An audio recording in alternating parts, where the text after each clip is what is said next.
just cause is defined, the courts will not be able to use it at their whim. Thank you so much, sir. Thank you. Dr. M. Tambi Duraiji. Time I have to, what are the time I have? 1 minute, sir. Huh? 1 minute. Sir, Honorable Deputy Chairman, sir. 1 minute. Sir, you are enough capable to tell. Right to speak on the bankers, Sir. books evidence bill 2026 on behalf of my party, ADMK party, and my leader, Edapadi Palaniswamy. I appreciate the Honorable Finance Minister as taking all the efforts to fulfill the Prime Minister's vision to modernize the everything. That is what I am appreciating her. So at the outset, I would like to appreciate government for this. Sir, the bill rightly explained this. Actually, the existing bill is Evidence Act was enacted in 1891. That is the act actually there. Now, the government has come forward by bringing out the new list, whatever the colonial rules are there. The objective of the government is to bring the new rules. I appreciate that. At the same time, the bill rightly expands the meaning of banker's book to cover not only physical records, but also electronic, digital, virtual, and at the same. Finally, sir, don't want much time. The cyber fraud, identity theft, unauthorized transaction, and manipulations of the digital records emerging challenges. Therefore, I urge the government to continuously strengthen the cyber security framework associated with the records. I also welcome and appreciate the Honorable Minister bringing this. I support this bill, sir. Thank you very much. Thank you, Tambi Duraiji. माननीय श्री राजेंद्र हीरालाल जैन. माननीय सभापति महोदय, मैं इस bill के समर्थन में राष्ट्रवादी Congress party की तरफ से उपस्थित हुआ हूं। कानून तभी जिंदा रहता है जब वो समय के अनुसार अपने को बदलता है।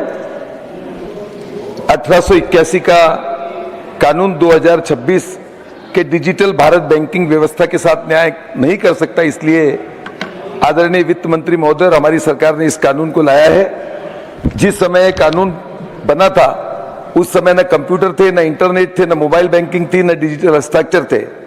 आज स्थिति बिल्कुल बदल चुकी है। भारत दुनिया की सबसे बड़ी रियल टाइम डिजिटल भुगतान प्रणाली यूपीआई का संचालन कर रही है। सरकार के आधिकारिक आंकड़ों के अनुसार वित्त 2024-25 में 221.67 बिलियन से अधिक रिटेल डिजिटल भुगतान लेन देन यूपीआई की हिस्सेदारी 81% रही। ये हमारे देश के लिए गौरव की बात और एक उन्नति की बात है। आज इस विधेयक के माध्यम से जो न्यायालयिक परिस्थितियां हैं, न्यायालय बार बार बैंक के अधिकारियों को न बुला सकेगा, इससे न्यायिक प्रक्रिया अधिक सुव्यवस्थित होगी और बैंक के कर्मचारियों का और ग्राहक का भी समय बचेगा। और जब समय बचेगा तो हमारे देश की जो प्रमुख योजनाएं हैं, जैसे मुद्रा लोन हो, पीएम एम्प्लॉइज गारंटी हो, एआईएफ एग्रीकल्चर इंफ्रास्ट्रक्चर की जो स्कीमें हैं, उन स्कीमों को ज्यादा समय मिलेगा और हम देश की उन्नति प्रगति में भाग ले सकेंगे। माननीय वित्त मंत्री महोदय, इस विधेयक के माध्यम से मैं एक बात को और ध्यान दिलाना चाहता हूं कि आज के समय में हम ग्रामीण क्षेत्र में जो सहकारी बैंक चलाते हैं, वो सहकारी बैंकों के माध्यम से सबसे ज्यादा शासकीय स्कीम, किसानों को लोन और शासकीय स्कीम के माध्यम से हम भी हमारी जो सहकारी बैंक है ग्रामीण क्षेत्र की, उनका भी हम आधुनिकीकरण कर रहे हैं। लेकिन सरकार की तरफ से आप अगर उनको व्यवस्था देंगे तो साहब आधा मिनट जरूर आज दे सकते आप, जरूर हमारी बैंकें मजबूत होगी। और बैंक, यह विधेयक केवल बैंक का रिकॉर्ड का कानून नहीं, यह डिजिटल भारत, पारदर्शी न्याय व्यवस्था और आधुनिक वित्तीय तंत्र का कानून है। मैं सरकार को इस समयानुकूल पहल के लिए बधाई देता हूं और पूरे विश्वास के साथ इस विधेयक को समर्थन करते हुए सदन में इसे पारित करने का आग्रह करता हूं। धन्यवाद। माननीय श्री भाष्यम रामाकृष्ण जी.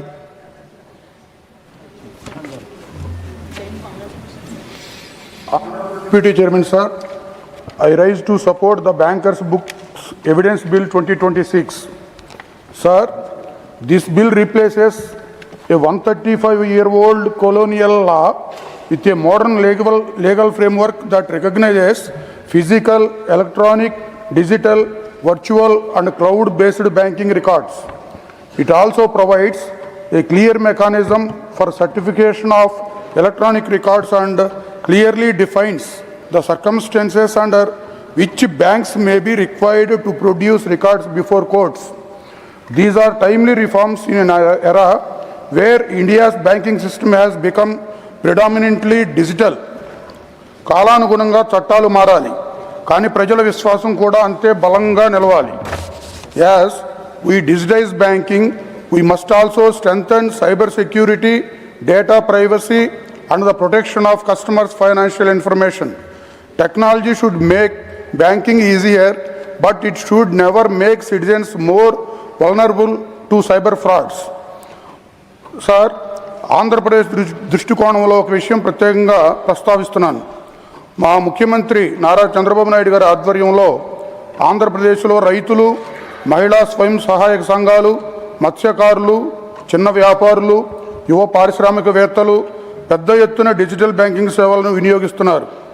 విశాఖపట్నాన్ని ఫిన్టెక్ హబ్గా అభివృద్ధి చేయడానికి రాష్ట్ర ప్రభుత్వం కూడా చర్యలు తీసుకుంటుంది. ఈ నేపథ్యంలో డిజిటల్ లావాదేవీల భద్రత, ప్రజల వ్యక్తిగత ఆర్థిక సమాచార రక్షణ, సైబర్ మోసాల నివారణకు మరింత బలమైన వ్యవస్థను కేంద్ర ప్రభుత్వం ఏర్పాటు చేయాలి. అలాగే డిజిటల్ బ్యాంకింగ్ మోసాలకు గురైన సాధారణ ప్రజలకు త్వరితగతిన న్యాయం అందేలా ఫిర్యాదుల పరిష్కారానికి కాలపరిమితితో కూడిన వ్యవస్థను ఏర్పాటు చేయాలని ప్రభుత్వాన్ని కోరుతున్నాను. గ్రామీణ ప్రాంతాల్లో డిజిటల్ ఆర్థిక అక్షరాస్యత అత్యంత అవసరం. On behalf of Telugudesam Party, I extend my wholehearted support to the bill, sir. Thank you, sir. माननीय श्री संजय सिंह, not present. माननीय Shri Ravichandra Vaddiraju. Thank you, sir. This Bankers Book Evidence Bill 2026. Sir, today I am going to speak about bill, sir. I am supporting this bill. Banking has changed a lot in recent years. Today, most banking work is done through computers and digital systems, sir. Bank keep important information in electronic form, such as bank statements, transaction details, and others, sir. This Banker Book Evidence Bill 2026 aims to update the old law related to bank records, sir. The old laws was made in 1891 when banking was mainly based on paper records. This bill is designed to recognize modern electronic bank records in legal proceedings, sir. Sir, this is important because digital records are now normal part of our daily banking. If a bank record is needed in a court case, sir, electronic records can help provide information quickly and easily, sir. So this bill can also reduce paperwork and save time. It can make the legal process more convenient and suitable for today's digital banking system, sir. However, digital records must be kept safe, and banks should protect customer information from hacking, fraud, and other unauthorized access, sir. The accuracy and security of these records are very important, sir. In conclusion, this Bankers Book Evidence Bill 2026 is an important step towards modernizing our banking and legal systems. It helps our laws keep pace with new technology, sir. Modern banking needs modern laws and strong security and public trust, sir. We are supporting this bill, sir. Thank you very much. Thank you, Dr. Vaddi Raju ji, Sri Vaddi Raju ji. माननीय doctor V Sivadasan, not present. माननीय Shri L के Sudheesh.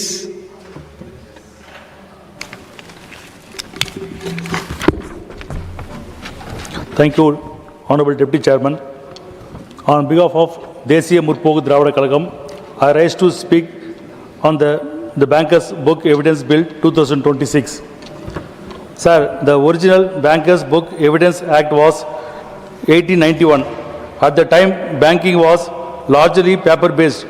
Today, in 2026, banking has transformed. We have UPI, IPMS, NEFT, RTGS, mobile banking, internet banking, and core banking solution. Crore of transaction happen digitally every day. But there is a lot of fraud happening every day. That should be controlled, taken action. Therefore, I support the consideration and passing the Bankers Book Evidence Bill 2026. I hope this will bring greater efficiency, transferability, and speed in our legal and financial system. Thank you, sir. Sir, that in Tamil Nadu there is a issue, Kaveri and No, sir, it will Nadu. not go on the record. We are not discussing this issue. You know the rules, Sudhesh ji. Thank you. Srimati Mamta Thakur, not present. Mane Dr. M. Dhanpal, Honorable Dr. M. Dhanpal. Thank you, sir. Sir, I support the Bankers Books Evidence Bill 2026 on behalf of All India Anna Dravida Muneta Kazhagam and my beloved leader, former Chief Minister Edappadi K. Padichami. Sir, I welcome the provisions ensuring admissibility of electronic records and safeguards against unauthorized alteration, tampering and cyber threats. I give some suggestions for this bill, sir.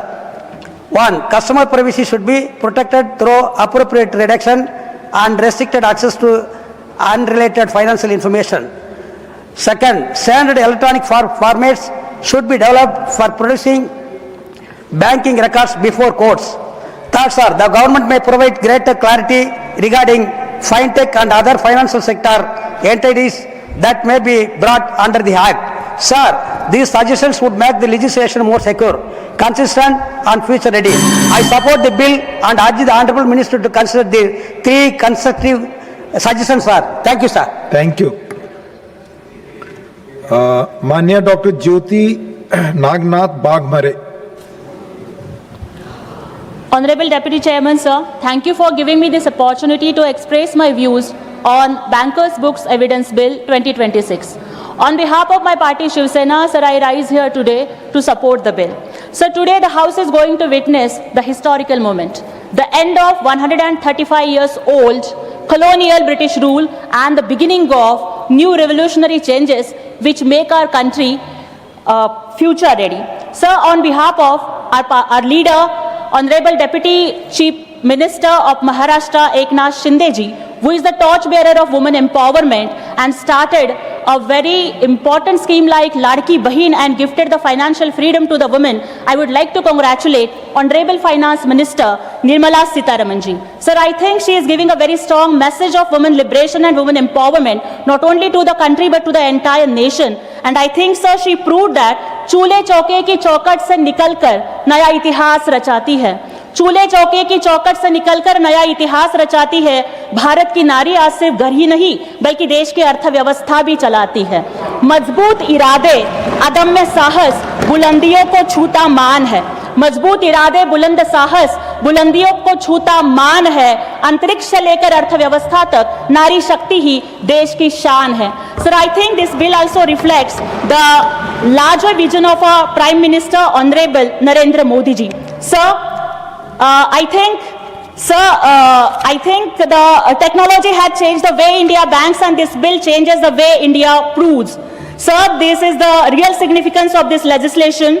Sir, this bill is a bridge from 1891 to 2026, from paper to digital, from colonial era banking to future ready banking, and from digital transactions to digital justice. So let us not look at this merely as a replacement of an old rule. Let us see it as a statement of confidence in new India, and India that is digital, dynamic and ready for the future. With these words, I extend my full support to the bill, sir. Jai Shivraj, Jai Bhim, Jai Maharashtra. Thank you. माननीय श्री संतोष कुमार पे, not present. माननीय श्री शंभू सन पटेल जी। आपका बहुत बहुत आभार उपसभापति महोदय। आपने मुझे the bankers book evidence bill 2026 पर बोलने का अवसर दिया है महोदय। मैं इस बिल के समर्थन में बोलने के लिए खड़ा हुआ हूं महोदय। देश की आर्थिक सुरक्षा और सशक्त बैंकिंग व्यवस्था केवल पुराने कागजों से नहीं बल्कि आधुनिक और अभेद्य डिजिटल कानूनों से बनती है। यह विधेयक अंग्रेजों के जमाने के 135 साल पुराने कानून से देश को मुक्ति दिलाकर डिजिटल इंडिया को कानूनी सुरक्षा चक्र देने का ऐतिहासिक काम करेगा।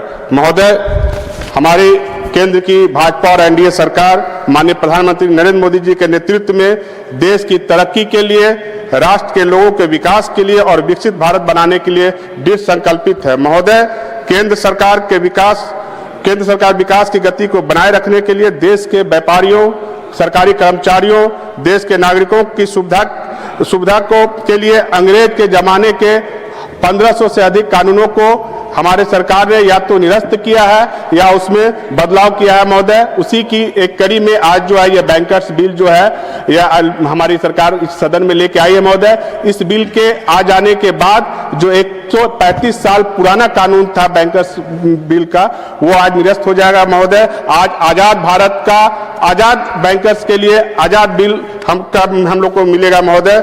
महोदय, वर्तमान विधेयक बैंकर्स बुक की परिभाषा को विस्तार करते हुए बैंक के द्वारा सभी प्रकार के एविडेंस को इसमें शामिल किया गया है। इसके अंतर्गत physical, electronics, digital, virtual and cloud आधारित एविडेंस के साथ साथ बैकअप एवं डिजास्टर रिकवरी केंद्र में सुरक्षित रखे गए एविडेंस भी शामिल है महोदय। आज के एआई के जमाने में जहां पूरी दुनिया बैंकिंग सिस्टम जो है डिजिटलाइजेशन हो गया है महोदय, और भारत आज यूपीआई, एनईएफटी और ये निफ्ट में और आरटीजीएस में रोज नए कीर्तिमान स्थापित कर रहा है महोदय। वही आज नए बिल की भारत के आजाद देश के कानून के लिए यह बिल आवश्यक था महोदय। और इस बिल को आ जाने के बाद जो पहले जो सिर्फ बही खाता लेके हमारे बैंक के अधिकारी को अदालत का चक्कर लगाना पड़ता था महोदय, अब जो है आप डिजिटली जो है सारे एविडेंस को अदालत में रखा जा सकेगा महोदय। और जो दो कंपनियों के बीच में कभी कभी जो झगड़ा हो जाता था महोदय, उसमें एक पार्टी जो है किसी का पूरा बही खाता को अपने एविडेंस के रूप में मंगा लेता था, जिसके कारण उस कंपनी का पूरा जो बैंकिंग सिस्टम है उसका डिस्क्लोज हो जाता था महोदय। अब बेवजह जो अदालत जो है बैंक के अधिकारियों को या बैंक या किसी कंपनी को या दो कंपनियों के झगड़ा में बैंकर्स को इन्वॉल्व करने से पहले उसको ऑफिशियली जो है उनको इन्फॉर्म करेंगे महोदय। और जरूरत होगा तभी बैंकर्स जो है उस बिल के ये एविडेंस को लेकर अदालत में जाएंगे महोदय। ये बिल तो बहुत महोदय 30 सेकेंड और बोल दूं महोदय। आज के इस मतलब 80 साल आजादी को होने जा रहा है महोदय, और इस 80 साल के आजाद जो हम वर्ष मनाएंगे महोदय, और इस बैंकिंग जो एविडेंस बिल है इसके पहले मात्र 2000 ईस्वी में जब हमारे जो पुराने जो हमारे प्रधानमंत्री पहले प्रधानमंत्री अटल बिहारी वाजपेयी जी के जमाने में जो है सूचना प्रौद्योगिकी अधिनियम 2000 के माध्यम से इसमें बदलाव किया गया था महोदय।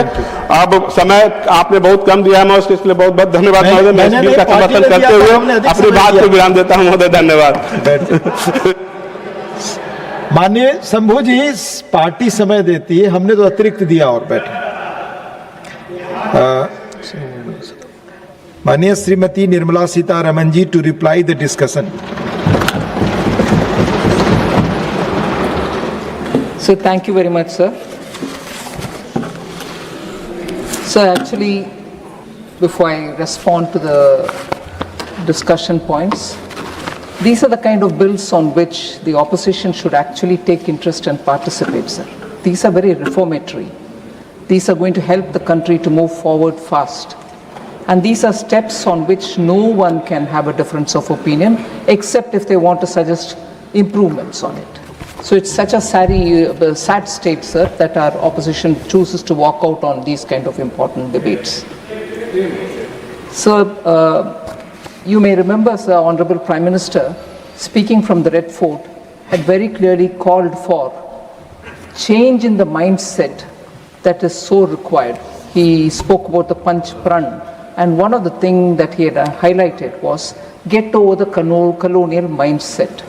So, in keeping with that, I recall our senior member, Arun Singh ji, also spoke about the number of laws that have been changed, number of regulations which have been simplified, and that helps in ease of doing business. But keeping in line with the Honorable Prime Minister's advice that all the colonial laws which were written for the subjects of the Queen or the King will have to now be changed so that we give ourselves a citizen-centric facilitating act rather than one for the subjects of a royalty or the imperial force. So in that light, when we looked at the Bankers Books Evidence Bill, it is 1891 of origin. So also the way in which it had included instruments related to banking which were relevant for that period, which were largely paper-based. Whereas India has shown exemplary speed in digitizing its economy. So the instruments with which you are able to do your banking activities, your financial transactions, have all now become so phone-driven. Each customer or each bank business holder is in a position to do everything that they want to do with a simple button pressing in the phone itself.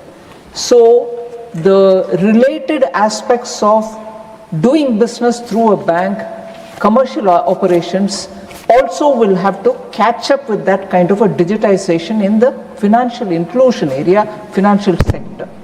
Therefore, the Bankers' Books Evidence Act in 1891, which was a legislation which was paper-based, as I said, and everything depended on certified copies of bank records as evidence in legal proceedings. So if somebody had a problem transacting money from one account to another and there was a legal dispute, the bank is not a party, but even then the bankers are called to appear before the court. Or the bankers are asked to appear before the court with papers of the original transaction and so on, which also has a problem of privacy. However, at that time in 1891, this was used for legal proceedings also. But with the advent of digital and electronic record keeping, there was a necessity for bankers to be given the power to say, why not the certified copies in the courts rather than get the electronic records, which is sheer impossible. You're carrying a system, even the system which can come on your phone is not accepted as otherwise based on the 1891 Act. Therefore, the Bankers' Book Evidence Act 2026, Evidence Bill 2026 is being brought before this House. We seek to repeal and replace the Bankers' Book Evidence Act of 1891. Just for a moment, sir, to say, is this allowed by law? Yes, it is allowed by law, because entry 45 in the Union List, which is the list 1 of the 7th schedule to the Constitution, empowers the Parliament to repeal and re-enact an act. We are invoking that and repealing the 1891 Act and bringing in the Bankers' Evidence Bill, Bankers' Books Evidence Bill of 2026, which will replace the repealed 1891 Act. So the bill, among various other things that it wants to do, provides for provides for a technology-neutral legal framework for bankers' books. It recognizes electronic and digital banking records. It standardizes the certification process, facilitates the admissibility of electronic banking records. It permits authentication through manual, digital, and electronic signatures. It also, therefore, strengthens the statutory protection available to the bank officers where the bank is not a party to the proceedings by requiring the court to record the existence of a special clause, which is the feature in this new one. It suggests to the court to record the existence of a special clause before summoning them, or invoke a cause which is specialized for summoning them, empowers the central government to extend the applicability of the Act to specified financial sector entities, and also aligns the law with the contemporary banking practices. Sir, this particular Act has about 16 clauses which provides for several specific provisions, all of which will allow for the digital records to be in the form of a certified copy, which can be admitted in the court of law. I highlight a few things.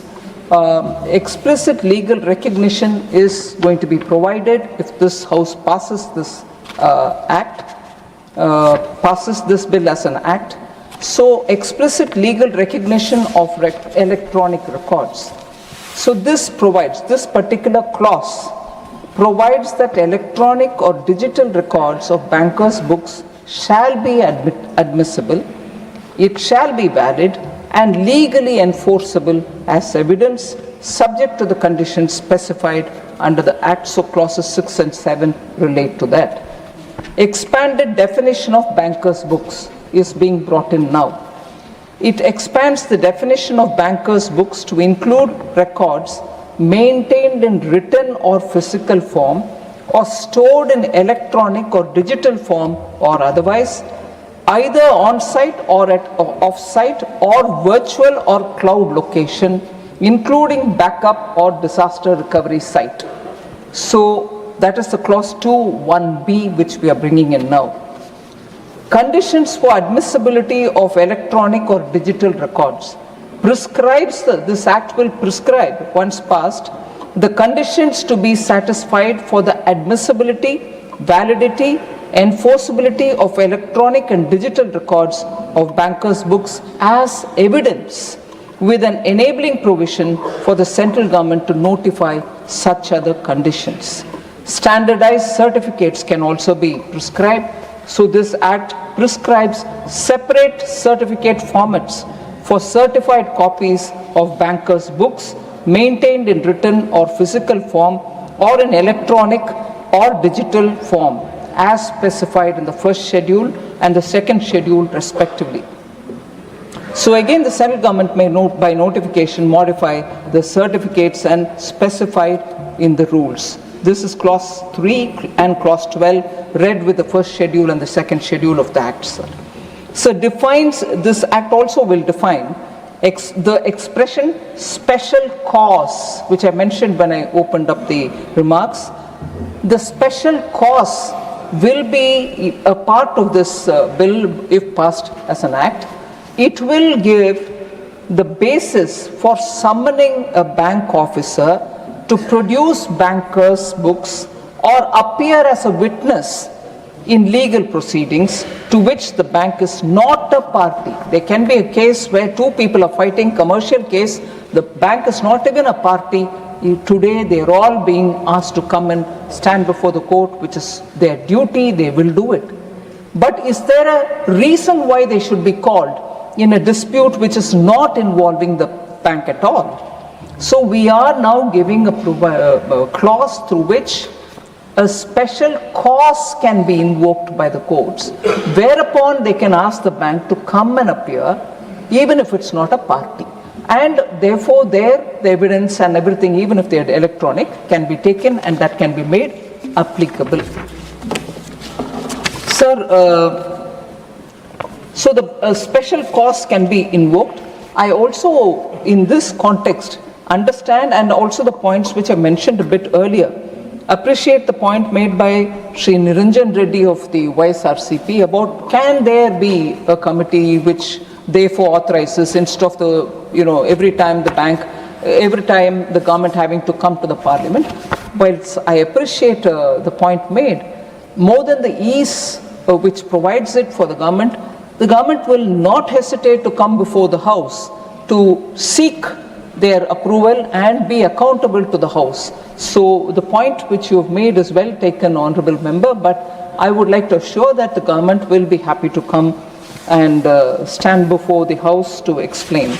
So I think, sir, largely every member has spoken, understanding the importance of this act, which is being brought in this context. I particularly thank Sri Rajendra Jain of the NCP, who appreciated the digitization efforts which are being undertaken, and therefore an act of this nature is important, and also for his extending his party's support. Similarly, Sri Vaddiraju Garu from the BRS for supporting this bill. I also thank DMDK's member Sudesh also extending the support, and Shiv Sena's Jyoti Vagmareji for also extending her support for this bill. I particularly thank senior member Sri Tambiduraiji for taking this whole thing in a very positive context to see the importance of such amendments which are continuously being undertaken by our government. So I thank Shri Thambiduraiji, particularly when he speaks about the cyber security related aspects, and TDP's Bhashyam Ramakrishna ji, who's a new member, but who has spoken about the importance of digital amendments which are coming through. So there is just one point which I want to highlight. Member Dhanapal of AIADMK seeks clarification on clause 4 to extend the provision to other financial sector entities. So the banking and financial sector has evolved significantly in this country over the past few decades, with the emergence of NBFCs, payment aggregators, fintech companies and other service providers having a pan-India presence. These entities perform an important role, sir, in fulfilling the banking and financial needs of the common people. So it is therefore necessary that whenever and wherever required, they are provided a similar evidential framework. This, therefore, clause 4 enables the central government to act and to extend the act to other regulated financial entities through notification, ensuring that uniform evidentiary framework across all the financial sector is available. So, Shri Manas Ranjan ji from BJD also spoke of data security, privacy to be given highest priority, also spoke about authenticity of electronic records for courts, and that we should strengthen public confidence. So the bill permits banking records to be produced either in physical or electronic form as the case may be. So that is already being enabled through this new bill which is coming. The bill actually strengthens public confidence by providing a clear, secure and transparent legal framework for the use of banking records in legal proceedings, while fully safeguarding the privacy and the confidentiality of customers.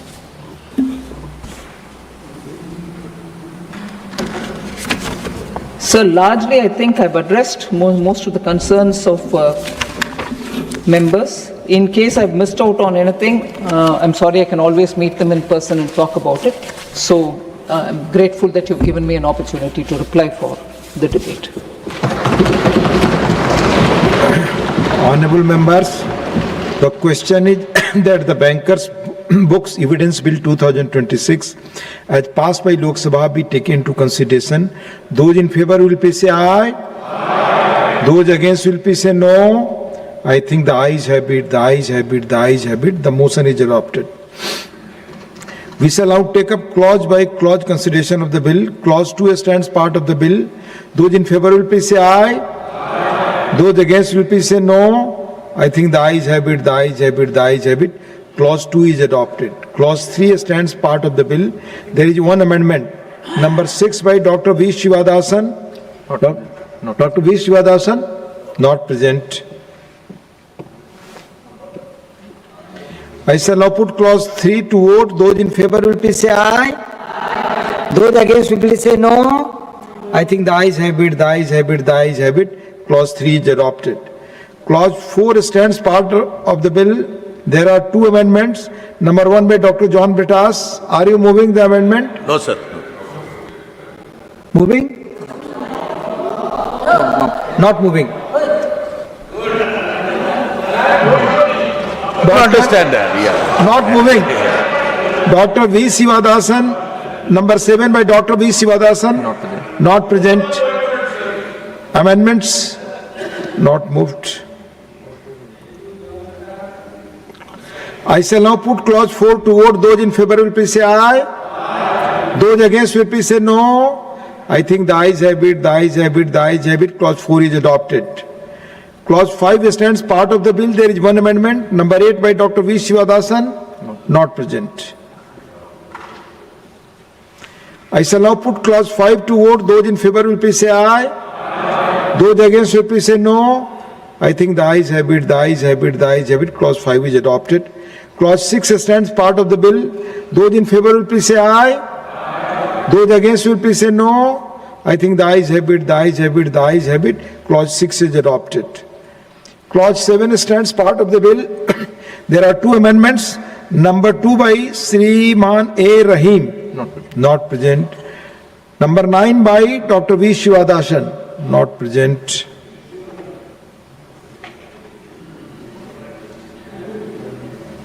I shall now put clause 7 to vote. Those in favor will please say aye. Those against will please say no. I think the ayes have it, the ayes have it, the ayes have it. Clause 7 is adopted.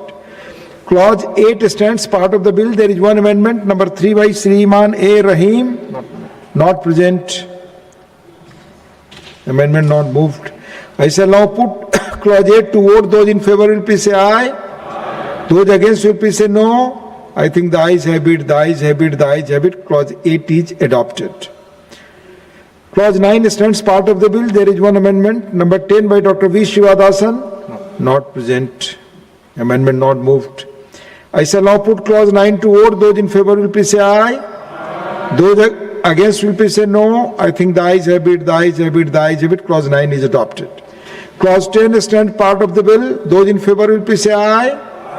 Those against will please say no. I think the ayes have it, the ayes have it, the ayes have it. Clause 10 is adopted. Clause 11 stands part of the bill. There is one amendment, number 4 by Sriman A. Rahim, not present. Amendment not moved. I shall now put clause 11 to vote. Those in favor will please say aye. Those against will please say no. I think the ayes have it, the ayes have it, the ayes have it. Clause 11 is adopted. Insertion of new clause 1A.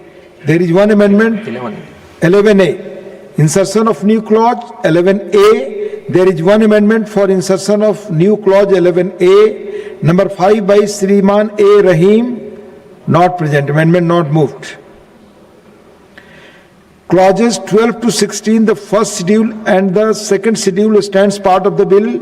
Those in favor will please say aye. Those against will please say no. I think the ayes have it, the ayes have it, the ayes have it. Clauses 12 to 16, the first schedule and the second schedule are adopted. Clause 1, the enacting formula and the title stand part of the bill. Those in favor will please say aye. Those against will please say no. I think the ayes have it, the ayes have it, the ayes have it. Clause 1, the enacting formula and the title are adopted. Srimati Nirmala Sitharamanji to move that the bill be passed. Sir, I rise to move that the bill be passed. Motion moved that the bill be passed. The question is that the bill be passed.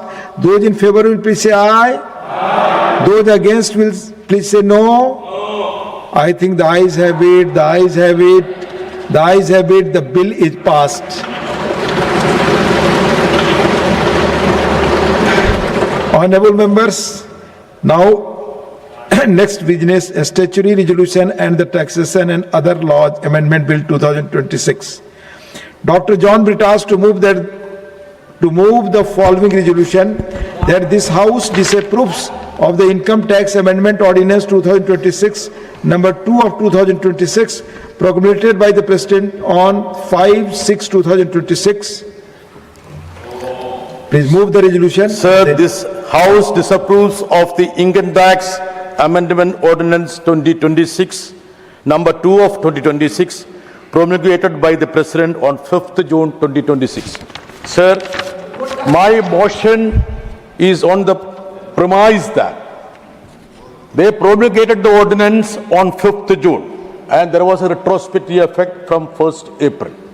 The Parliament was to start functioning from 28th, the Monsoon session. There was no hurry at all. And their intention was that those investors who have gone away from India would come back if they are given that much of dividends, in the sense tax exemption. That means what all they contemplated as part of their budget utterly failed. And they thought that by bringing an ordinance, they can arrest the situation. And moreover, the minister has said that evolving geopolitical developments and also to attract stable foreign investors. So the government has to admit on the floor of the House, they have miserably failed.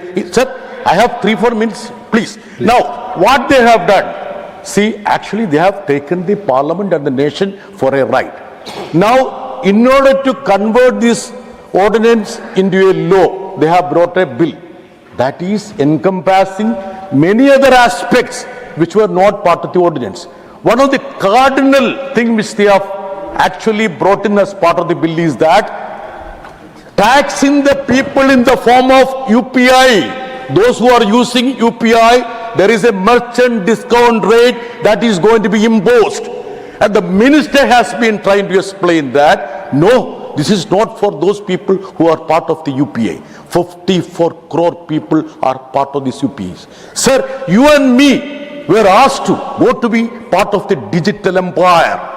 Demonetization happened. They have. Sir, I will be brief. It's my right. Brief. I will be brief. Yes, you I'll are be- right. You are right. I agree. But be brief. And they wanted all the people to be part of the digital currency system. And after we all went voluntarily as part of the UPI, now they say that they are going to bring in MDR. The minister, very conveniently, she is charming enough to, at least convince a section. I'm talking about you, madam, positively. Now she says that, look, this burden is going to be only for the merchants. Can she explain? Is there any burden that has been imposed on merchant, not passed on to the consumers? Anywhere in the world? Thank you. Anywhere in the world. So no, sir. Please, Now, please. sir, now you know what is the volume. You have to be brief. Sir, You have right, but I know what Sir, please understand, I have a right. Yes. There is a precedent of giving 5 to 7 minutes. Please give me 3 minutes. Sir, Please. you know what is the volume? Per annum, 340 lakh crore is part of this UPI system. Means huge amount. Like to America is part of this You will UPI. get again opportunity. Sir, no, sir, please understand. Yes, sir. Let Please, me, please be brief now. please Be don't give me that opportunity. Just let me just use this opportunity. Now, see, what did the Prime Minister say in G23? The Honorable Prime Minister said, we will not impose any charge on this UPI system. This UPI system, this will not be a burden for the people. Now, indirectly, the minister want to impose a tax on the hapless people who went to part of this digital empire. Thank you, Janataji. Sir, please. Thank you. No, you already taken it. 2 points more. 2 Be points brief. more. Be brief. I am brief. Move further. I am brief. Sir, move further. now the Reuters estimated that transaction about 2,000 rupees account to around 4% of the merchant payment volume. But, sir, that means 67% of the value. So a 2,000 threshold which she is talking about sounds narrow, but it can still bring lot of money, means misery to the people. Be brief. Sir, I am brief. Last, yes. Sir, there are Yes. Honorable Petroleum Ministry is here. I need to, involve him also. There are 1 lakh petrol pumps in this country. Please, if please, you add the please, private speak pumps, up. Please. 1,25,000 petrol pumps in this country. Imagine that 2,000 rupees additional burden is for a petrol pump owner per day. Just, you know what is impact? 10,000 to 12,000 crore annually for the consumers. Thank So, you. Thank you. Now you have moved. Sir, You have moved already. very sir. important. Briefly. I am moving. Yes. So I You have feel moved. that the Honorable Finance Minister is putting a huge burden on this country, and there is no way the Parliament should give a Thank you. blanket approval to her. Thank you. If she is Thank you, interested, Janataji. let she come with the clauses. You have made your point out. What is the Aapne charge for this baat kar category? diya briefly. Instead of taking Thank a you. blanket approval, Now, this thank is you. against Thank the you. people. Resolution moved. I- now. It's moved. Yes. Moved. Resolution moved. I have moved the Thank you. resolution, sir. Okay. Srimati Nirmala Sitharaman ji to move a motion for consideration of the Taxation and Other Laws Amendment Bill 2026. Please. Sir, with your permission, I rise to move that the bill further to amend the Payment and Settlement Systems Act 2007 and the Income Tax Act 2025 and to amend the Finance Act 2026 as passed by the Loksabha be taken into consideration. आप बोलना चाहेंगे इस विषय और later on? So later on will be Okay. better. Sir. So motion moved. Honorable members, the statutory resolution and motion for consideration of the bills are now bill are now open for discussion. I now call upon the members whose names have been received for participation in the discussion.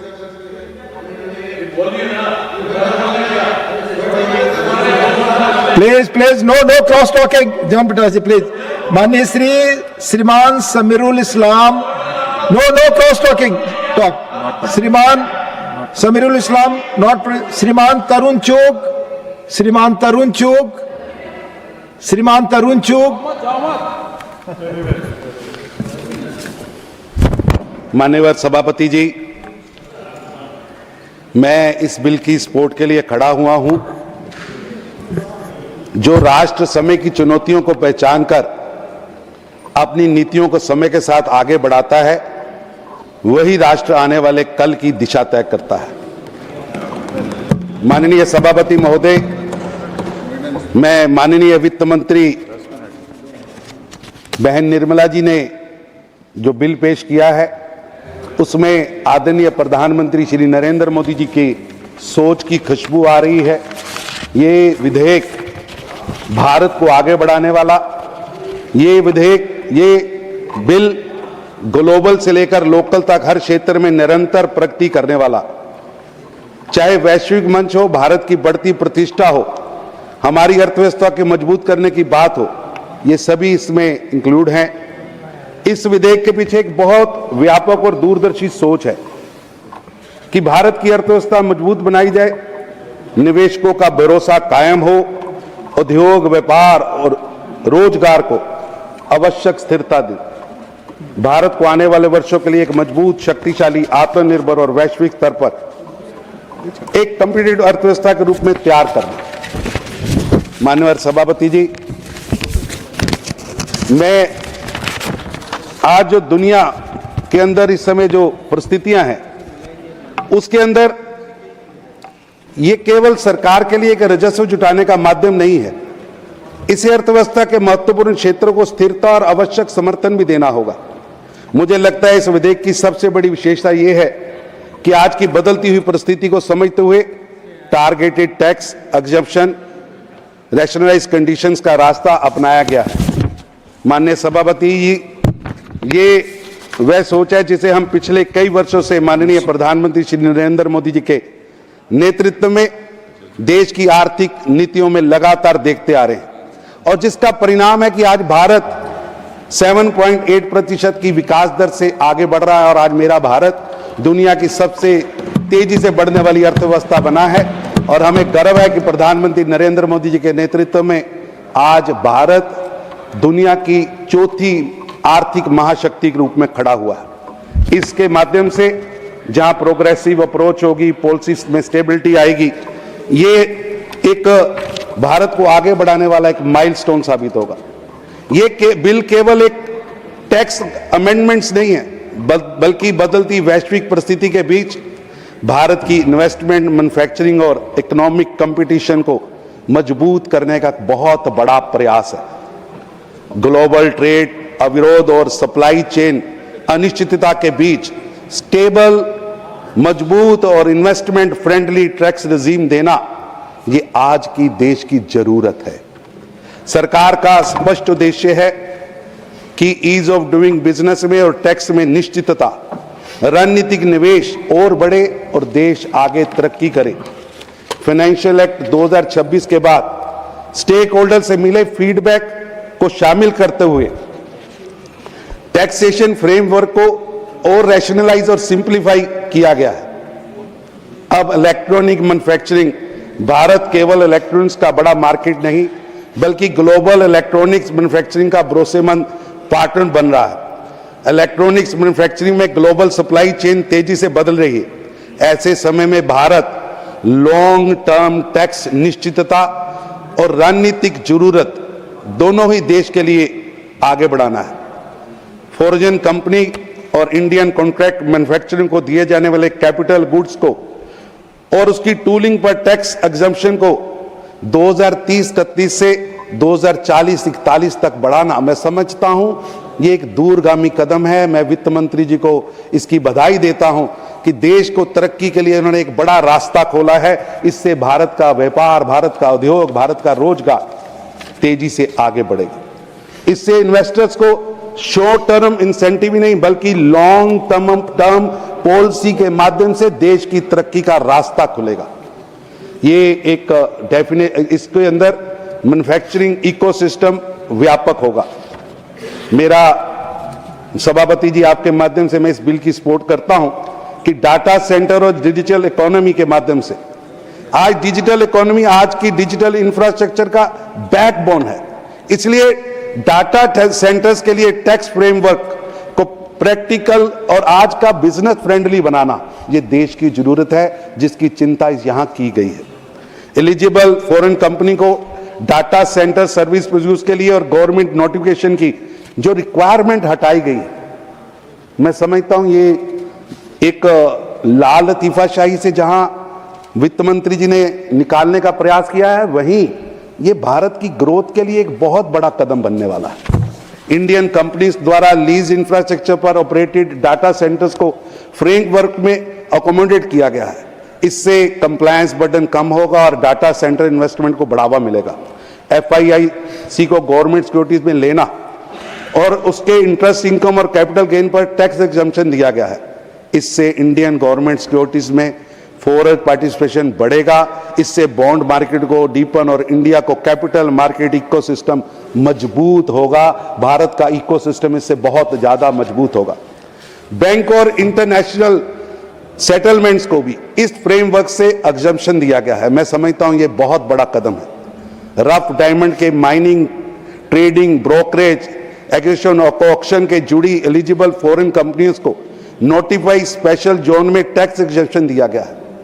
ये एक भारत का जो हीरा उद्योग है उसके लिए एक बहुत बड़ा कदम है और इस एग्जम्पशन को अब 31 मार्च 2041 तक बढ़ाकर भारत के वित्त मंत्री जी ने देश की जो डायमंड इंडस्ट्री है उसको विश्व की डायमंड इंडस्ट्री में सबसे आगे लाकर खड़ा कर दिया है, जिससे निश्चित रूप से Bharat global rough diamond trading hub बनेगा और मेरा भारत जो इस हीरे की मार्केट का हीरा बनकर सामने आएगा। Payment and settlement system act 2007 में अमेंडमेंट करके इलेक्ट्रॉनिक पेमेंट मूड्स में नोटिफाई करने की पावर को इनकम टैक्स एक्ट की स्पेसिफिक प्रोविजन से डीलिंक किया गया है। इसका उद्देश्य आउटडेटेड स्टैट्यूटरी रेफरेंसेस को हटाना और फ्यूचर पेमेंट टेक्नोलॉजी के ग्रेटर फ्लेक्सिबिलिटी को बढ़ाना है। डिजिटल पेमेंट लगातार इन्वॉल्व हो रही है, कानून को भी टेक्नोलॉजी के साथ इन्वॉल्व किया जा रहा है। सभापति जी, ये bill manufacturing and investment plus capital market और डिजिटल इंफ्रास्ट्रक्चर, इन चारों बिंदुओं को मैन्युफैक्चरिंग, इन्वेस्टमेंट, कैपिटल मार्केट और डिजिटल इंफ्रास्ट्रक्चर, इसको एक स्ट्रेंथन भी करेगा और एक बड़े पिलर के रूप में काम भी करेगा। टैक्स पॉलिसी को केवल रेवेन्यू कलेक्शन का इंस्ट्रूमेंट ना मानकर इकोनॉमिक ग्रोथ और आज की दुनिया के अंदर भारत को किस तरह आगे बढ़ना है उसकी ओर जोड़ना, मैं समझता हूं ये ऐतिहासिक फैसला है। लॉन्ग टर्म एग्जम्पशन इंसेंटिव का उद्देश्य टारगेट सेक्टर्स में इन्वेस्टमेंट अट्रैक्ट करना, लार्जर इकोनॉमिक एक्टिविटीज को बढ़ाना, ये अपने आप में भारत के लिए एक बहुत बड़ी उपलब्धि है। माननीय सभापति महोदय, आदरणीय प्रधानमंत्री श्री नरेंद्र मोदी जी के नेतृत्व और मार्गदर्शन में भारत आज समस्याओं से नहीं समाधान की ओर बढ़ रहा है, समाधान से अवसरों की ओर बढ़ रहा है और अवसरों से विकसित भारत 2047 के संकल्प की ओर बढ़ रहा है। विकसित भारत 2047 का संकल्प अब केवल सरकार का संकल्प नहीं है, यह संकल्प अब केवल किसी नेता का संकल्प नहीं है, ये आज संकल्प पूरे भारत का संकल्प बना है।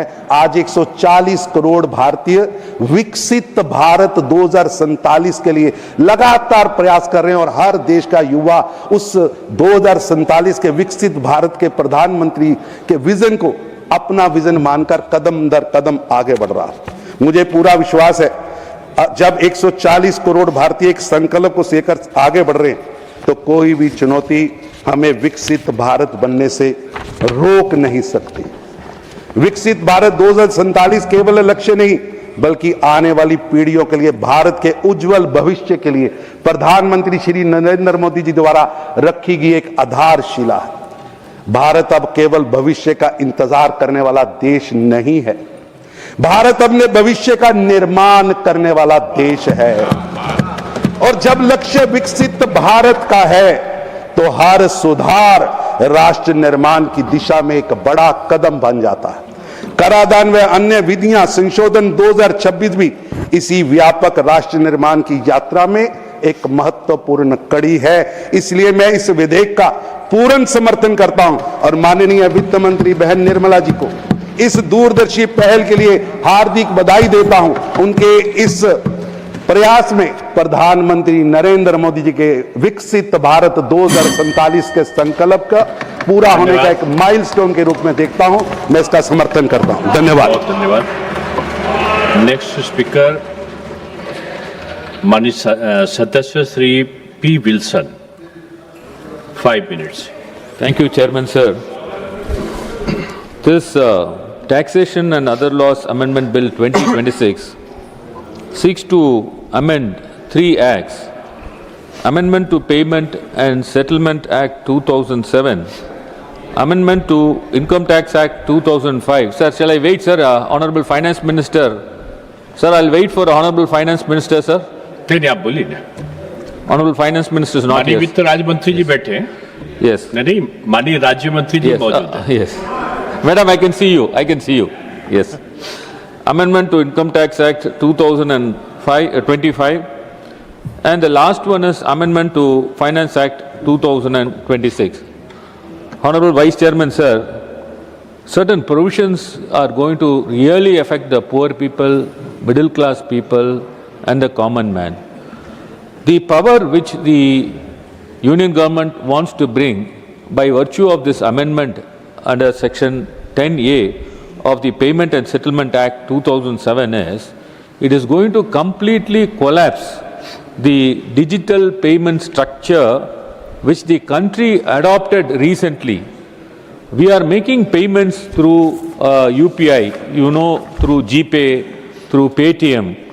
In fact, in all shops like vegetable shops, tea shops, the flower vendor, now they have been adopted to this payment methodology, that is UPI.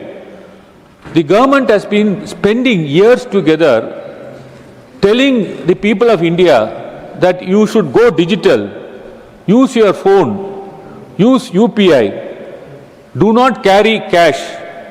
And India has moved towards the digital economy. In fact, even in Parliament canteen, when we go and have a cup of coffee, which they charge only for 10 rupees, I make payments only through UPI. Whereas my friends will be having more than 500 or 600 rupees, they may give it. But what I'm saying is, this type of payment, people have adopted to this type of payment. Now, the vegetable, as I said, the vegetable vendors accepted UPI, tea shop accepts UPI, small hotels accepts UPI, auto driver accepts UPI, and now all of a sudden, when UPI has become a part of Indians, you bring this amendment and now you are going to levy tax for the usage of UPI. Now, what will be the tax which you are going to levy? We do not know. Honorable Finance Minister has to tell this August House that this provision is not going to be used against the common man, the poor man, who is going to use it for a small amounts, this payment of electronic methods, and they should not be unnecessarily charged through this payment. Tomorrow what will happen? All along you brought them through this payment digital methods. Now we are reversing back to the cash methods. They will avoid this digital payments. So therefore, Honorable Finance Minister who has come to this house has to tell that how far they are going to use it against the common man. The next one, no doubt we are not going to oppose against the foreign contribution or foreign investment in India. But the Honorable Finance Minister has to say that how far this foreign investment which you are going to give an exemption to the tax, how it will create jobs to the persons in India, how far they are going to make a value additions, and how far the public money which is going to be given as an exemption is going to be benefited for the people of this country. So to that extent, and how far it will affect the employment also in our country, to that extent the Honorable Finance Minister has to tell us. Now the Honorable Finance Minister has come here. I would only say that Tamil Nadu is contributing about 9% to the national GDP. So our population accounts for about 6% of total population. In fact, for every investment of 1 rupee, we are getting only 26 paise. But what is the problem today Tamil Nadu is facing?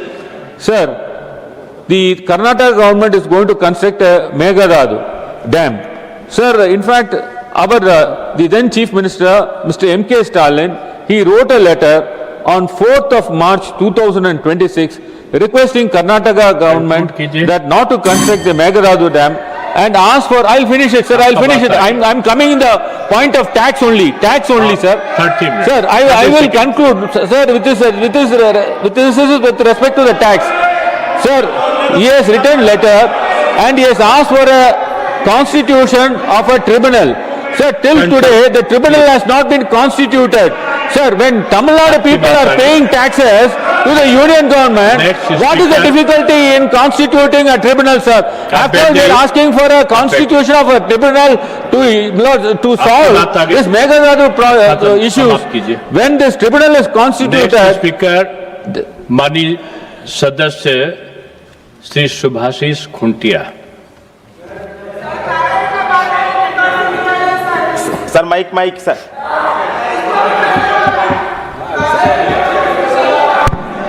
Jai Jagannath. Thank you, Vice Chairman sir, for giving me the opportunity to speak on the Taxation and Other Laws Amendment Bill 2026. Sir, सरकार ने geopolitical developments और economic uncertainty को ordinance का आधार बताया, लेकिन इसी bill में foreign institutional investors, diamond और इलेक्ट्रॉनिक सेक्टर के लिए 2040 और 41 तक के लॉन्ग टर्म टैक्स बेनिफिट्स दिए गए हैं। यदि आवश्यकता तत्काल थी तो लाभ इतने लॉन्ग टर्म क्यों? क्या ऐसे रिफॉर्म्स पार्लियामेंट के रेगुलर लेजिस्लेटिव प्रोसेस से नहीं लाया जा सकता था? सरकार ने टैक्स एग्जेम्पशन दिए हैं, क्या आकलन किया गया है कि इनसे कितना इन्वेस्टमेंट, एम्प्लॉयमेंट और रेवेन्यू फॉरगन होगा और इंडियन इंडस्ट्रीज तथा एमएसएमईज पर क्या प्रभाव पड़ेगा? सर, क्लॉज 2 के तहत सेक्शन 10A में बदलाव किया गया है। पहले इलेक्ट्रॉनिक्स पेमेंट मोड पर चार्ज नहीं लगाया जा सकता, अब सेंट्रल गवर्नमेंट मोड्स नोटिफाई करेगी। क्या नॉन नोटिफाइड मोड्स पर चार्जेस लगाया जा सकेगा? डाटा सेंटर्स को टैक्स बेनिफिट्स दिए गए हैं, लेकिन इनमें पानी और बिजली की व्यवहार बहुत अधिक होती है। क्या वाटर स्ट्रेस्ड क्षेत्रों में इनके एनवायरमेंटल इंपैक्ट का असेसमेंट किया गया है? सर महोदय, मैं उड़ीसा से आता हूं। श्री नवीन पटनायक जी के नेतृत्व में उड़ीसा ने industrial infrastructure, single window clearance, MSME promotion और पॉलिसी स्टेबिलिटी के माध्यम से इन्वेस्टमेंट आकर्षित किया। उड़ीसा को सरप्लस स्टेट बनाया और नीति आयोग के फिस्कल हेल्थ इंडेक्स में रैंक 1 हासिल किया। एफआईए मुख्य पोर्टफोलियो इन्वेस्टमेंट हो, इससे लिक्विडिटी बढ़ती है, लेकिन फैक्ट्रीज, एमएसएमईज और एम्प्लॉयमेंट स्वतः नहीं बढ़ती। क्या सरकार ने इन इंसेंटिव्स के वास्तविक इंपैक्ट का आकलन किया है? ट्रीटी शॉपिंग और राउंड टिपिंग रोकने के लिए क्या सेफगार्ड्स है? अंत में हर टैक्स इंसेंटिव्स के साथ रेवेन्यू इंपैक्ट स्टेटमेंट पार्लियामेंट के सामने रखा जाए, इंडिपेंडेंट रिव्यू हो और Indian MSMEs, domestic industry, environment तथा इंडियन इन्वेस्टर्स को समान पॉलिसी सपोर्ट मिले। टैक्स कंसेशन का उद्देश्य केवल फॉरेन कैपिटल लाना नहीं, बल्कि इंडियन इंडस्ट्री और हमारा युवाओं के लिए रोजगार को भी मजबूत करना चाहिए। सर धन्यवाद। जय जगन्नाथ, वंदे उत्कल जननी। सर बहुत धन्यवाद। नेक्स्ट स्पीकर माननीय सदस्य Shri S Niranjan Reddy, 2 minutes. Thank you, sir. Sir, my party YSRCP and my leader Jagan Mohan Reddy joins me in supporting this bill wholeheartedly. There are 2 or 3 issues this bill seeks to achieve, sir, so we want to support the government. There's a concern that a lot of members have addressed about the UPI payments and they becoming chargeable. We take comfort that the government has clarified that there will be no UPI burden on the consumers. If steps are taken effectively, that should, I think, harbor any, I'm sorry, madam, sorry, sir, it could take away any such concerns. Sir, I compliment the government that they are having a long-term manufacturing policy with regard to providing that for 40 years they will be having a particular mechanism in place. Sir, I may differ with some of the other members with regard to the requirement of foreign investment in India. India cannot progress without foreign investment. We need to do everything that is necessary for the purpose of bringing in foreign investment.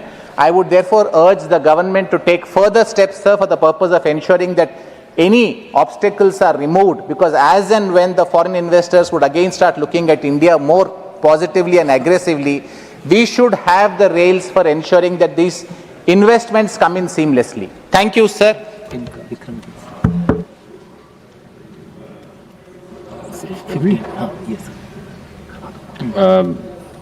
Next is Sadasya Mani Dr. Vikramjit Singh Sahni.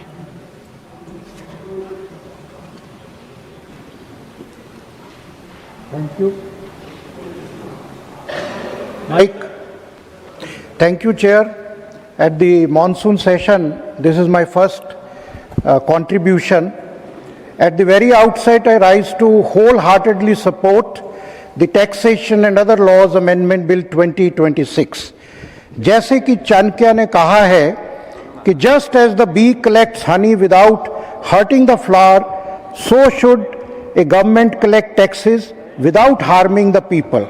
This bill is a modern and very productive legislative expression of that 2000-year-old wisdom. It may look a technical set of amendments, a schedule substituted here and there, a clause omitted, पर असल में ये bill Bharat की fiscal architecture को global बनाने के लिए एक निर्णायक घड़ी है। सभापति महोदय, ये बिल 3 एक्ट्स को टच करता है। पेमेंट एंड सेटलमेंट एक्ट 2007, हमारा नया income tax act 2025, finance act 2026। लेकिन इसके पीछे की भावना एक ही है, भारत को दुनिया के इन्वेस्टर्स, मैन्युफैक्चरर्स और ट्रेडर्स, एमएसएमई के लिए ज़्यादा प्रेडिक्टेबल, ज़्यादा ट्रांसपेरेंट और ज़्यादा अट्रैक्टिव बनाना। बरसों से हमारी टैक्स पॉलिसी 1961 का जो पुराना बिल और ये जो चोर मचाए शोर, आज तो शांति है, इनके राज्य में legal ambiguity, outdated cross references, global capital fund managers choosing other jurisdictions over India. We have seen Singapore, we have seen Mauritius being used as a preferred. India का पैसा वहाँ पे बन रहा था, फिर इन्होंने रेट्रोस्पेक्टिव टैक्स लगाए और क्या क्या नहीं किया। Uncertainty that discourages long term manufacturing. आज जो हमारा यूपीआई ट्रांजैक्शन है वो जो 2015 में 2 करोड़ थी, आज 24,162 करोड़ को पार कर गई हैं। डिजिटल पेमेंट्स वैल्यू के मामले में 4,000 गुना से वृद्धि हुई। आज 700 से भी ज़्यादा बैंक और 55 करोड़ से अधिक यूजर यूपीआई तक हैं। गवर्नमेंट को हर नए इस अमेंडमेंट में हर नए डिजिटल पेमेंट मोड को तुरंत मान्यता देने की ये शक्ति देता है ताकि कोई भी अगली क्रांति को कोई भी पुराना कानून रोक ना सके। मैं इसलिए वित्त मंत्री जी को बधाई देता हूं। दूसरा, ये बिल दुनिया के फंड मैनेजर्स को भारत में बुलाता है। जैसा कि मैंने कहा कि ये पहले सारा बिजनेस सिंगापुर, मॉरिशस, दुबई चला जाता था, अब नए शेड्यूल से ये साफ नियम देता है कि भारत से काम करो और बेफिक्र रहो। तीसरा, ये बिल हमारे मैन्युफैक्चरिंग और डायमंड ट्रेडर्स को एक दशक का भरोसा देता है। मोबाइल मैन्युफैक्चरिंग की छूट अब 2040-41 तक और रफ डायमंड्स की सेल जो एक इकोनॉमिक जोन में है उसको 2000 कर पे छूट 2041 तक दी गई है, क्योंकि कोई भी बड़ी कंपनी 1-2 साल के भरोसे पर अरबों का निवेश नहीं कर सकती। Chairman sir, tax laws alone cannot build an economy, vision does. over the last 11 years, 12 years, under the leadership of Honorable Prime Minister Modi, India's tax and fiscal architecture have been transformed from an instrument of fear to instrument of growth. UPA सरकार के समय भारत की income tax 1961 60 साल से भी ज़्यादा पुरानी थी। 819 सेक्शन थे, 47 चैप्टर थे, 5,12,000 शब्द थे, 1200 प्रोविजन थे। अब क्या है, खाली 536 सेक्शन हैं। 47 चैप्टर की जगह there are only 23 chapters now, और शब्दों की संख्या भी आधी हो गई है। The second transformation was capital. UPA सरकार के समय फंड मैनेजर्स भारत आने से डरते थे और सिंगापुर, मॉरिशस जैसे देशों में फंड मैनेजमेंट बिजनेस का फायदा उठाते रहे। आज मोदी सरकार ने और मैडम निर्मला सीतारमण जी के नेतृत्व में गिफ्ट सिटी ही एक देख लीजिए, आईएफएससी में 200 से अधिक फंड मैनेजमेंट एंटिटीज और 300 से अधिक फंड्स रजिस्टर हुए हैं हमारे गिफ्ट सिटी गुजरात में, जिनका एसेट्स अंडर मैनेजमेंट $23.5 बिलियन है। और उद्योग जगत का अनुमान है कि ये आंकड़ा 2030 तक $100 बिलियन तक जाएगा। This is the foresightedness and leadership. Third, UPA सरकार के दौरान भारत का गवर्नमेंट बॉन्ड मार्केट दुनिया के सबसे बड़े सॉवरेन डेट मार्केट में होकर भी वर्षों तक ग्लोबल बॉन्ड इंडिसेस में नहीं आया। ग्लोबल बॉन्ड इंडिसेस में हमारा बॉन्ड नहीं आता था। मोदी सरकार के प्रयासों से जून 2024 में भारत को जेपी मॉर्गन के government bond index emerging market में शामिल किया गया। ये भारत के लिए गर्व की बात है। पहली बार हुआ जिससे भारत में 20 से 25 बिलियन डॉलर के फॉरेन इनफ्लोज आएंगे, और महीनों के भीतर ही फॉरेन पोर्टफोलियो इन्वेस्टर्स ने $20 बिलियन से अधिक निवेश कर दिया, क्योंकि अभी वित्त मंत्री ने एफआईआईज को लेके भी एक बड़ी राहत दी है कि अगर वो गवर्नमेंट बॉन्ड्स में इन्वेस्ट करेंगे। मैन्युफैक्चरिंग में यूपी सरकार के समय मोबाइल फोन भारत के सबसे बड़े इंपोर्ट आइटम्स में से एक था। हर मोबाइल फोन इंपोर्ट होता था। सेमीकंडक्टर जैसी कोर टेक्नोलॉजी में भारत कहीं नजर नहीं आता था। आज पीएलआई स्कीम के कारण मोदी सरकार में मोबाइल फोन प्रोडक्शन 33 गुना बढ़ी है। 18,000 करोड़ से जो है 627 करोड़ तक हो गया। मोबाइल एक्सपोर्ट्स 165 गुना बढ़े, 1500 करोड़। और जो सेमीकंडक्टर मिशन के तहत 1,64,000 करोड़ के 12 प्रोजेक्ट किए। हमारे पंजाब में ही वित्त मंत्री जी ने सेमीकंडक्टर मोहाली को 4,500 करोड़ देके सेमीकंडक्टर लैब को मॉडर्नाइज करने का ऐलान किया। वाटर प्रोडक्शन कैपेसिटी को 100 गुना किया।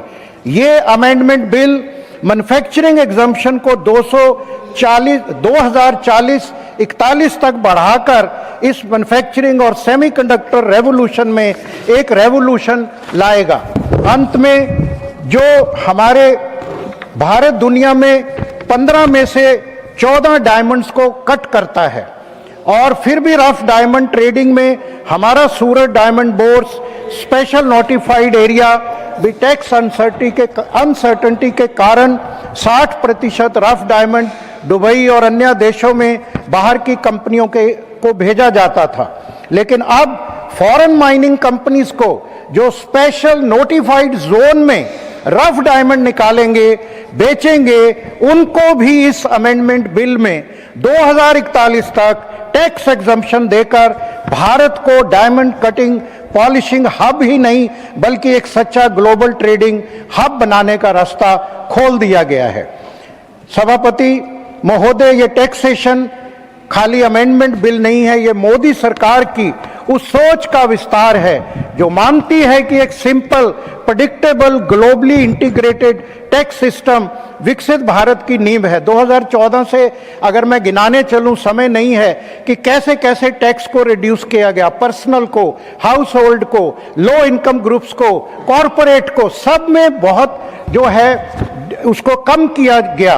सहूलियत के लिए जो कानून पहले फियर, क्रिमिनलाइजेशन, लिटिगेशन के प्रतीक थे, आज वही कानून ट्रस्ट, इन्वेस्टमेंट के माध्यम बन गए हैं। जो कैपिटल पहले भारत से बाहर जाता था, वो आज वो भारत में आने का रास्ता खोज रहा है। आज भारत की टैक्स पॉलिसी मजबूत ही तो है, भारत की इकॉनमी भी मजबूत है, टैक्स पॉलिसी सिंप्लीफाई होगी तो इन्वेस्टमेंट बढ़ेगा।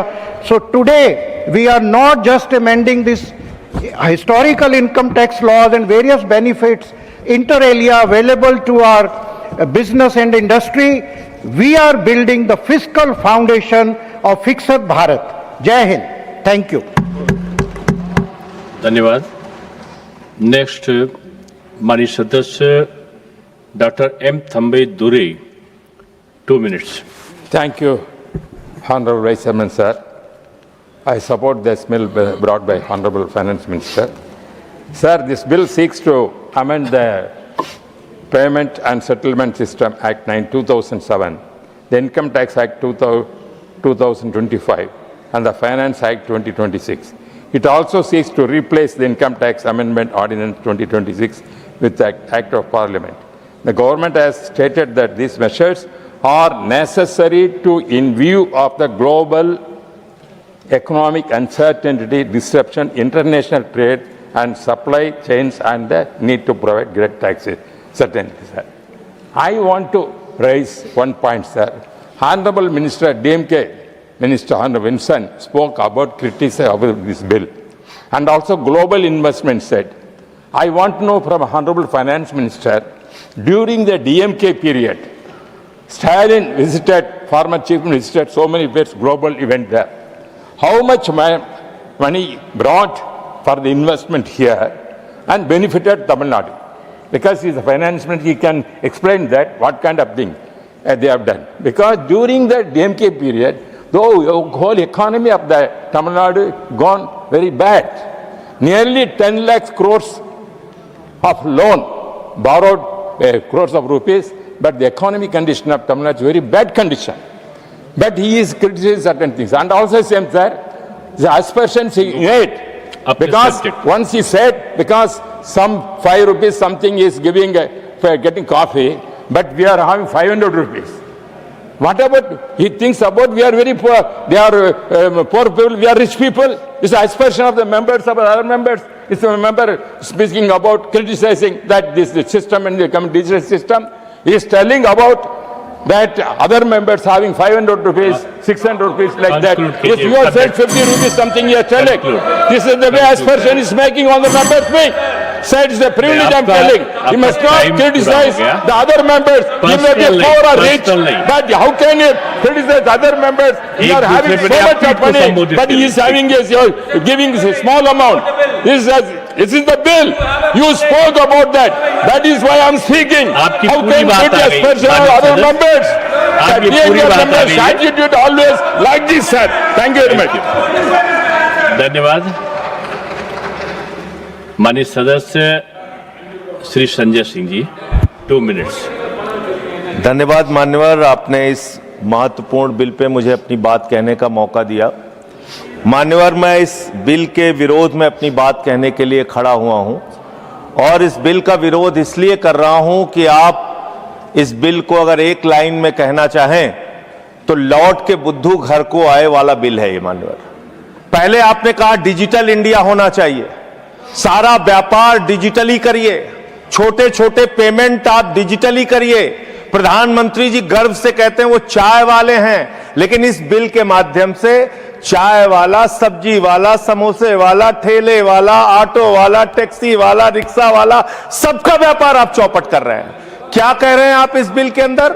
आप इस बिल में कह रहे हैं कि यूपीआई से जब आप पेमेंट करेंगे तो जो व्यापारी होगा, जो व्यापार कर रहा होगा, जिसके खाते में आप पैसा डालेंगे, उसके ऊपर हम टैक्स लगाएंगे। क्यों लगाएंगे आप टैक्स? छोटे छोटे व्यापार, सब्जी वाले पे, चाय वाले पे आप अतिरिक्त भार डालने जा रहे हैं। और देश के, अगर मान लीजिए आप उनके ऊपर भार डालने जा रहे हैं, वो किसी उपभोक्ता का रिश्तेदार तो है नहीं मान्यवर, घुमा फिरा के वो अपने सामानों का दाम बढ़ाएगा, जिसका खामियाजा लोगों को भुगतना पड़ेगा, जिनके ऊपर टैक्स के बढ़ने के कारण महंगाई बढ़ेगी। तो ये दो तरह से मार करने वाला टैक्स है, नंबर एक। दूसरी बात, ये बिल लाया किन परिस्थितियों में गया है, ये देश को जानना जरूरी है। 31 मार्च 2026 को जो यूनाइटेड स्टेट्स ट्रेड रिप्रेजेंटेटिव्स है, USTR, इसने आपत्ति जताई कि हिंदुस्तान में यूपीआई पर जीरो टैक्स की वजह से हम लोग बर्बाद हो रहे हैं।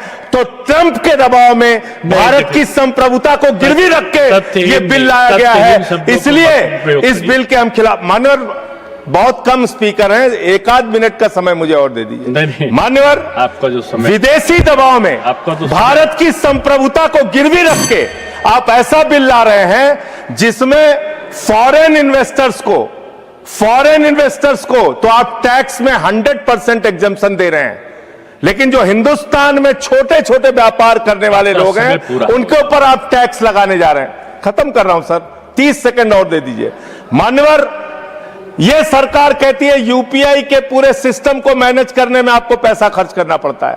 अरे भैया, 27,000 करोड़ रुपए तो आपने सिर्फ मिनिमम बैलेंस चार्जेस के नाम पे 2 साल में देश के करोड़ों उपभोक्ताओं से ले लिया। तो इसलिए मैं आपके माध्यम से कहना चाहता हूं सरकार से, यह बिल इस देश के आम आदमी के खिलाफ है, छोटे व्यापारियों के खिलाफ है। इस बिल के विरोध में अपनी बात कहते हुए अनुरोध करूंगा कि इसको वापस लिया जाए। माननीय श्रीमती महुआ माझी, नॉट प्रेजेंट। माननीय Shri LK Sudheesh, not present. माननीय डॉक्टर कल्पना सैनी, 10 मिनट्स।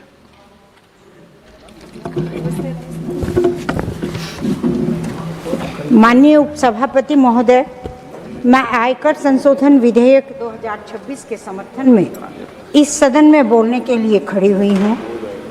यह विधेयक केवल आयकर कानून में एक तकनीकी संशोधन नहीं है, बल्कि भारत की आर्थिक शक्ति, वित्तीय स्थिरता और विकसित भारत 2047 के लक्ष्य को सशक्त करने वाला एक दूरदर्शी सुधार है। माननीय उपसभापति महोदय, आज पूरी दुनिया आर्थिक अनिश्चितता, भू राजनीतिक तनाव और पूंजी के तेजी से होने वाले प्रवाह एवं बहिर्गमन का सामना कर रही है। ऐसे समय में भारत को एक मजबूत, स्थिर और भरोसेमंद निवेश गंतव्य बनाना अत्यंत आवश्यक है। यही कार्य यह विधेयक करता है।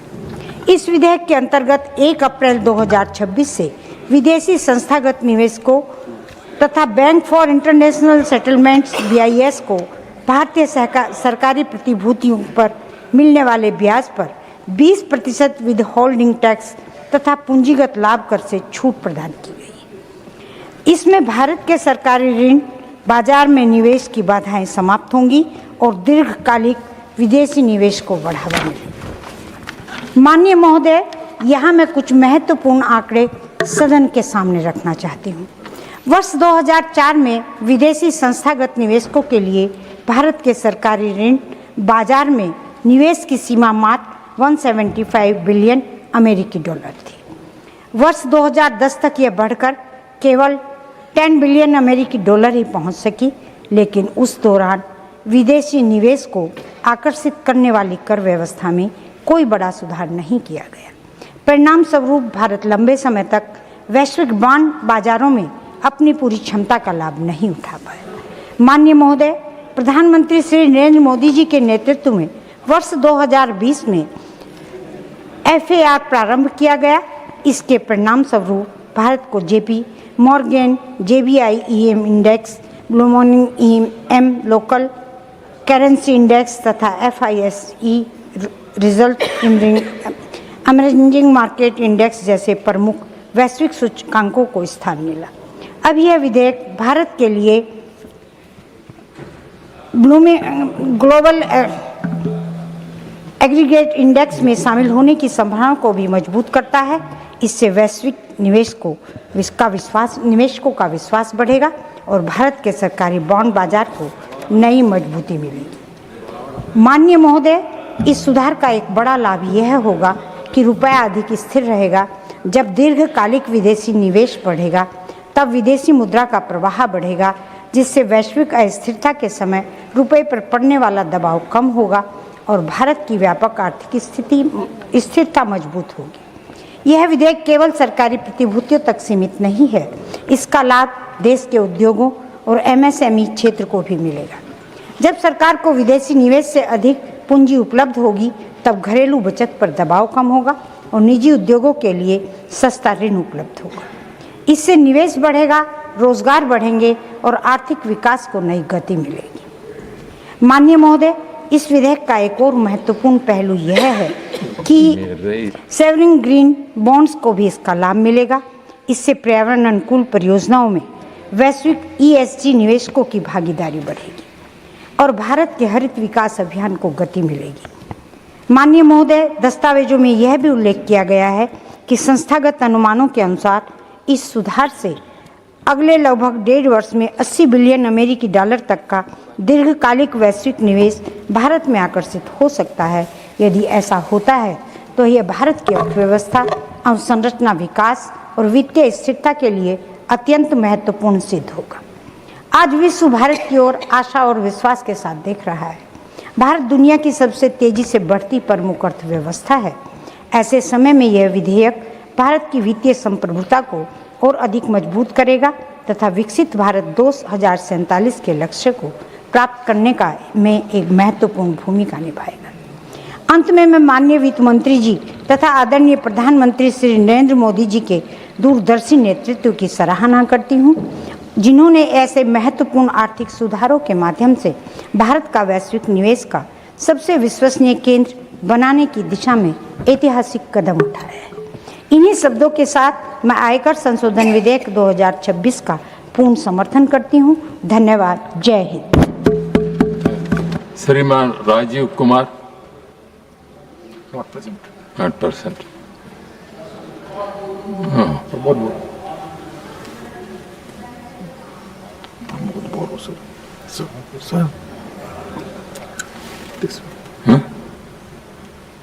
श्रीमान Pramod Boro, Shriman Prabhat Maurya. Thank you sir. इस विधेयक में मेरा कुछ सुझाव है। मेरे पार्टी UPPL की तरफ से मैं ये बिल को समर्थन करता हूँ। ये वो बिल भारत के एक परिवर्तन लाने वाले बिल है सर। आर्थिक स्थिति में आने वाले समय में मेरा कुछ ही सुझाव है सर इस बिल में।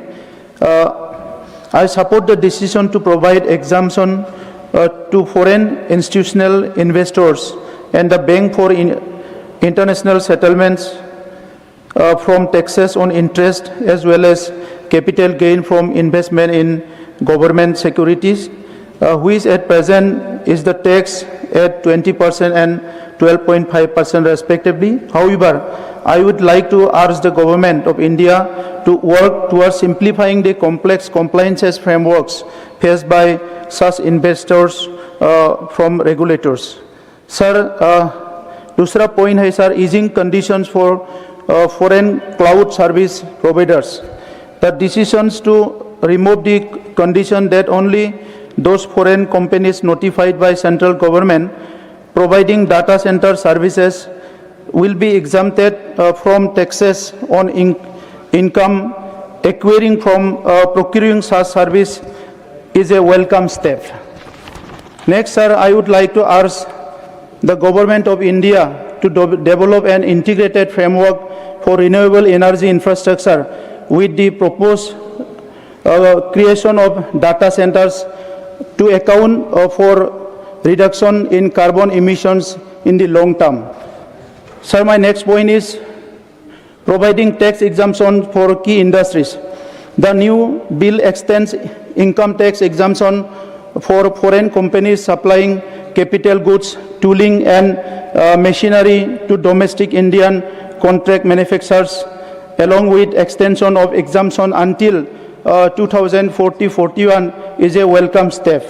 I would like to ask the government to consider calibrated implementation of such measures, just a second, sir, for labor-intensive sectors like textile, handicrafts, tourism, which contribute significantly to the employment. Thank you, sir. Next, Srimati Rekha Sharma. Sir, Mike. Thank you, Honorable Deputy Chairman, sir. I rise in support of the Taxation and Other Laws Amendment Bill 2026. Today, I do not wish to speak in sections, schedules, or complicated tax terminology. Laws are not only for the lawyers, chartered accountants, or tax experts. They are also for ordinary citizens who work in the offices, run small businesses, make investment, sets up factories, and honestly pays taxes. For me, the most important aspect of this bill is that our government, under the leadership of Prime Minister Modi, does not treat taxation merely a tool for revenue collection. Our tax policy is also economic policy, investment policy, and also employment policy. And ultimately, it is about common Indian who needs jobs, businesses, opportunities, and system where government is not an obstacle but a facilitator. So I want to make one thing very clear. Our earlier income tax was of 1961, old, redundant, and useless. The decades, the governance and taxation system carried an old administrative mindset, complicated laws, difficult language, too many conditions, too many approvals, and unnecessarily friction between taxpayer and the state. Under the leadership of Honorable Prime Minister Shri Narendra Modi, a major shift has taken place in recent years. The role of government is not to subject the citizen, but suspect the citizen, but to trust the citizen. What does the common citizen gain? Let me explain this in very simple terms. When investment comes into India, factories will be set up. When factories are set up, jobs will be created. When manufacturing grows, our youth will get opportunities. When infrastructure investment increases, roads, warehouses, commercial spaces, and projects will expand.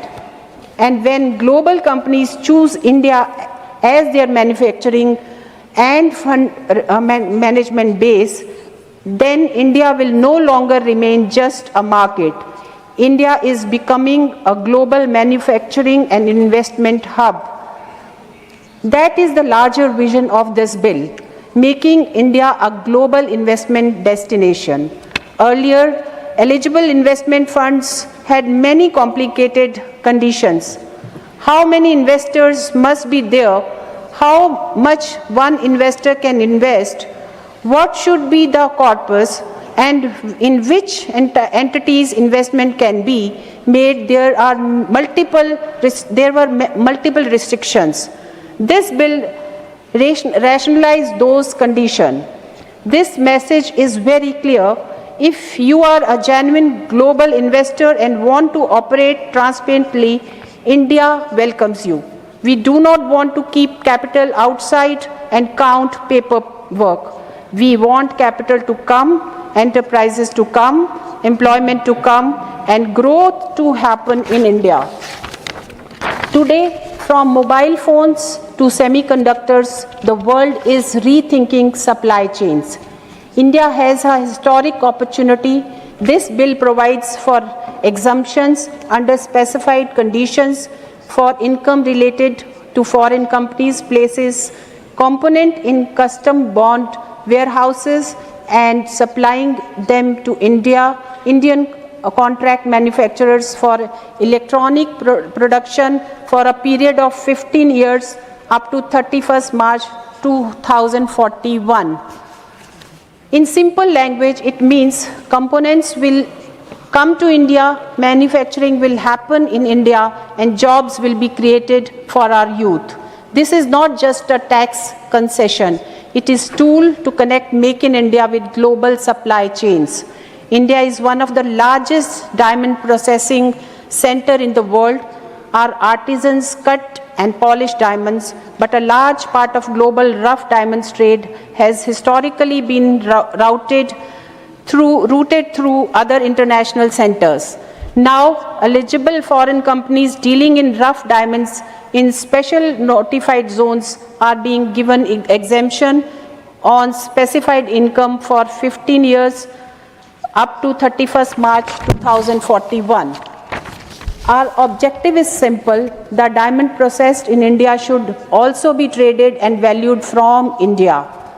If Skill India is ours, then opportunity must be ours.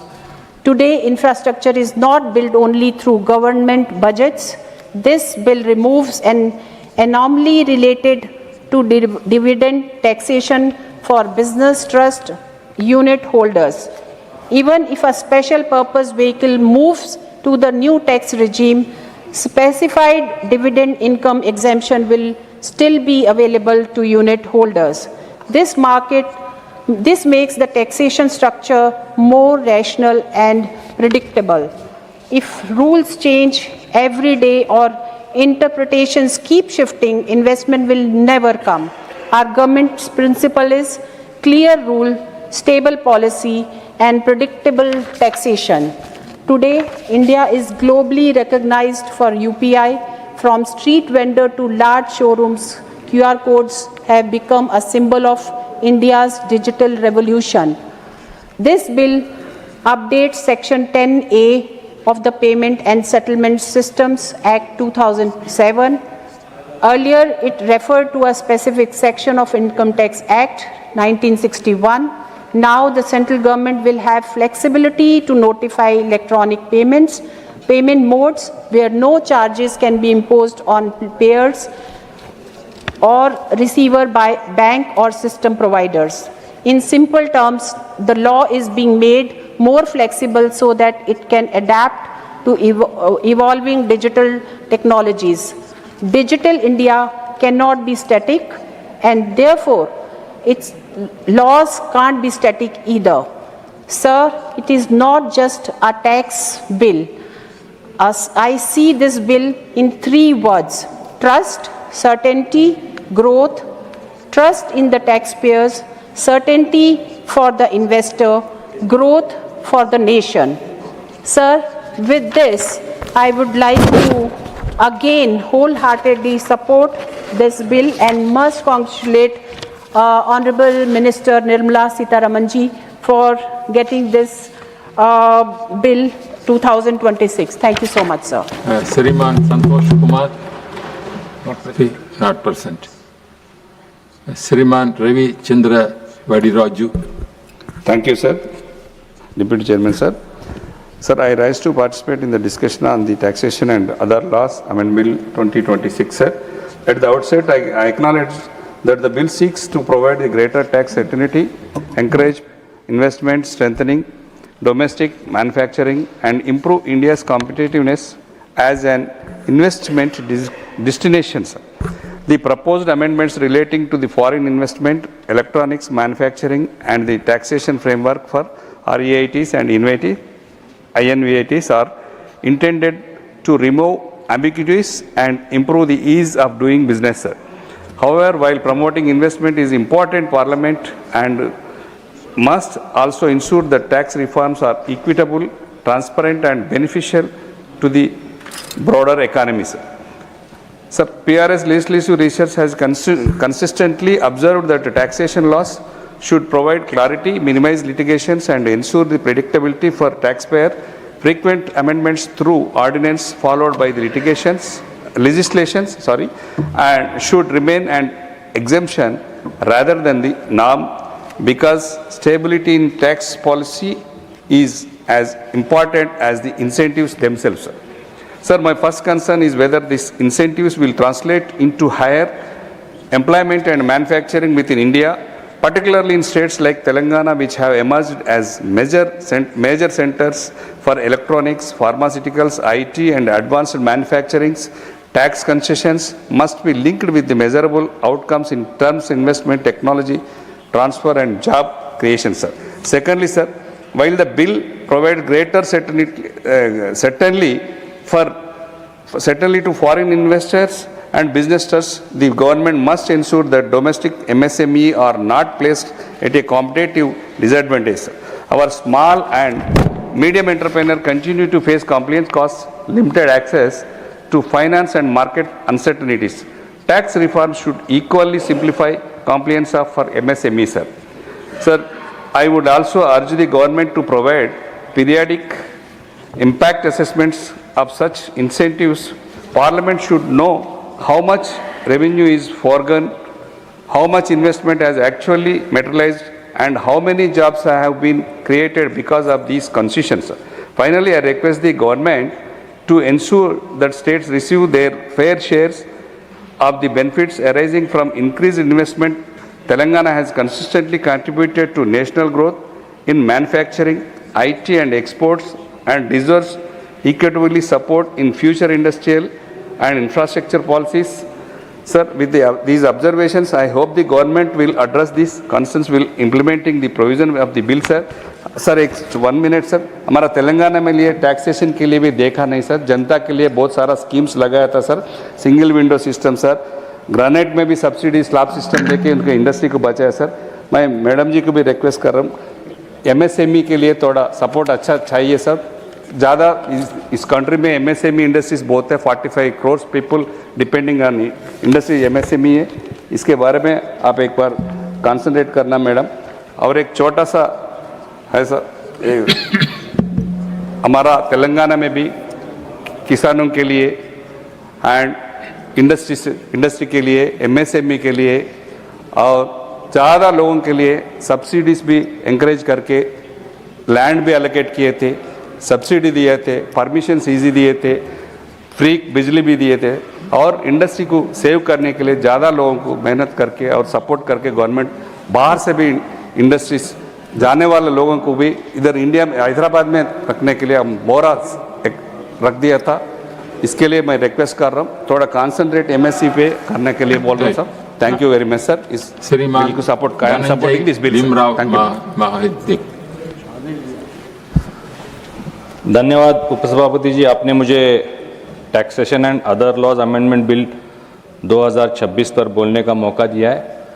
मैं इस bill के समर्थन में खड़ा हूँ sir. माननीय उपसभापति जी, कोई भी देश तभी मजबूत होता है जब उसकी अर्थव्यवस्था मजबूत होती है, जब दुनिया भर का निवेश उस पर भरोसा करता है और जब उसका आम नागरिक सरलता से बिना डर के अपना कारोबार कर पाता है. आज जो विधेयक हमारे सामने है वह इसी सोच को आगे बढ़ाने वाला विधेयक है सर. सर, आदरणीय प्रधानमंत्री जी नरेंद्र मोदी जी हमेशा कहते हैं कि भारत को वर्ष 2047 तक विकसित भारत बनाना है और इसके लिए ज़रूरी है कि हम दुनिया भर की पूंजी, दुनिया भर की टेक्नोलॉजी और दुनिया भर के इन्वेस्टमेंट इसको भारत की ओर आकर्षित करें. पिछले एक दशक में हमारी सरकार ने टैक्स व्यवस्था को लगातार सरल बनाया है, टैक्स के जाल को कम किया है और निवेशकों को भरोसा जीता है, निवेशकों का भरोसा जीता है. जैसे सर 2014 से लेकर अब तक कई बार टैक्स में रिफॉर्म्स लाए गए हैं. 2014 से पहले पर्सनल टैक्स में जो टैक्स लगता था 2 लाख के ऊपर कोई भी इनकम होता था तो उस पर टैक्स लगता था. आज हमारे आदरणीय प्रधानमंत्री जी और हमारे वित्त मंत्री निर्मला जी ने उसको 12 लाख तक बढ़ाया है सर. एक परिवार में अगर 2 व्यक्ति काम करते हैं तो 12 लाख और 12 लाख 24 लाख जो टैक्स फ्री मिलता है, आप समझ सकते हैं कितना लाभ इस परिवार को मिलता होगा. कॉरपोरेट लॉज में भी, इनकम टैक्स में भी सरलता लाई है, कंपनी टैक्स में भी सरलता लाई है और यही कारण है सर कि जिससे आज भारत दुनिया की सबसे तेज बढ़ती अर्थव्यवस्था है. सर, ये विधेयक भी इसी यात्रा की एक और कड़ी है. यह हमारी सरकार की उसी सोच को आगे बढ़ाता है जिसमें कहा गया है कि नीति में स्थिरता और टैक्स व्यवस्था को सरलता और इन्वेस्टमेंट को भारत में इन्वेस्ट करने में कोई हिचक ना हो, इसके लिए विधेयक बहुत महत्वपूर्ण है। सर, जब बाजार में किसी बदलाव की ज़रूरत महसूस होती है तो हमारी सरकार ने फाइलों में समय बर्बाद नहीं किया, तुरंत अध्यादेश के जरिए फैसला लागू किया और अब उसे संसद में विधिवत कानून का रूप दिया जा रहा है। सर, इस विधेयक में इंटरनेशनल इंस्टीट्यूशनल इन्वेस्टमेंट और बैंक फॉर इंटरनेशनल सेटलमेंट्स को गवर्नमेंट सिक्योरिटीज़ में निवेश से होने वाली इनकम पर टैक्स से छूट दी जा रही है। बहुत बड़ा बदलाव है सर। चाहे वो इंटरेस्ट इनकम सिक्योरिटीज चाहे वो इंटरेस्ट इनकम से हो या सिक्योरिटीज की बिक्री से हुआ लाभ हो, उसे टैक्स से एग्जम्पशन दिया जा रहा है। पहले इस पर सर 20% तक इंटरेस्ट टैक्स और 30% तक शॉर्ट टर्म कैपिटल गेन लगता था। अब ये छूट 1 अप्रैल 2026 से प्रभावी होगी। इसका सीधा फायदा यह होगा कि दुनिया भर की पूंजी इन्वेस्टमेंट भारत की गवर्नमेंट सिक्योरिटीज में और ज़्यादा भरोसे के साथ आएगा, जिससे हमारी सरकार को विकास कार्यों के लिए सस्ती दर पर कैपिटल मिल सकेगा और रुपये जो हमारा भारतीय रुपया है उसको भी मजबूती मिलेगी। सर महोदय, सर हमारे देश में सूरत जैसे शहर दुनिया के हीरे उद्योग की धड़कन है, जहां लाखों कारीगर परिवार अपनी रोजी रोटी कमाते हैं। यह विधेयक अधिसूचित विषय क्षेत्र में कच्चे हीरों की बिक्री से जुड़ी विदेशी कंपनियों की इनकम टैक्स से मुक्तता कराता है सर, जिससे बड़ी हीरा खनन कंपनियां और व्यापारी भारत में ही अपना कारोबार केंद्रित करेंगे।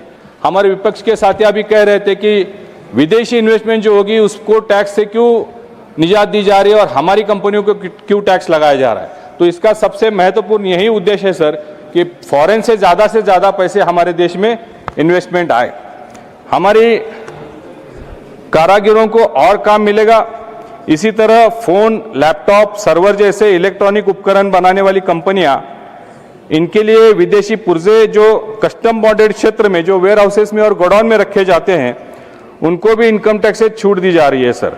और ये सर 2041 तक ये पॉलिसी बनाई जा रही है। कोई भी पॉलिसी अगर 7-2 साल के लिए बनाई जाती है तो लोग इन्वेस्ट करने में हिचकिचाते हैं, लेकिन इसे 2041 तक ये पॉलिसी लागू करने से हमारे देश को बहुत बड़ा लाभ होगा सर। ये सब हमारी सरकार के मेक इन इंडिया और आत्मनिर्भर भारत के संकल्प को और मजबूत करता है। दुनिया भर की कंपनियां अब भारत में इन्वेस्टमेंट करना चाहेंगी और इससे हमारे युवाओं को भी बहुत बड़े पैमाने पर रोजगार मिलेगा सर। हमारी सरकार का मानना है कि जितने कम नियम कायदे होंगे उतना ही आसानी से कारोबार होगा। इस विधेयक में उन विदेशी इन्वेस्टमेंट फंड्स के लिए जो भारत से ऑपरेट होते हैं कई पुरानी शर्तें हटाई जा रही हैं। जैसे पहले था ऑपरेट करने में 25 सदस्यों की शर्त थी, एक निवेशक को सिर्फ 10% ही तक की सीमा थी, या 100 करोड़ मिनिमम कॉर्पस फंड्स, इसकी जो शर्तें थी ये सारी शर्तें हटाई जा चुकी है सर। यह सरलीकरण गिफ्ट सिटी जैसे हमारे अंतर्राष्ट्रीय फाइनेंशियल सेंटर को और मजबूत करेगा और दुनिया भर के फंड मैनेजर अब भारत से ही अपना काम चलाने के लिए प्रोत्साहित होंगे, जिससे भारत में रोजगार और रेवेन्यू दोनों में बढ़ोतरी होगी सर। आज पूरी दुनिया डिजिटल अर्थव्यवस्था की ओर बढ़ रही है और डेटा सेंटर उसकी रीढ़ है। इस विधेयक में डेटा सेंटर से जुड़ा जो भी होगा उसे टैक्स एग्जम्पशन दिया जाएगा और जो पहले दिया गया था उसको और जनरस किया जा रहा है sir.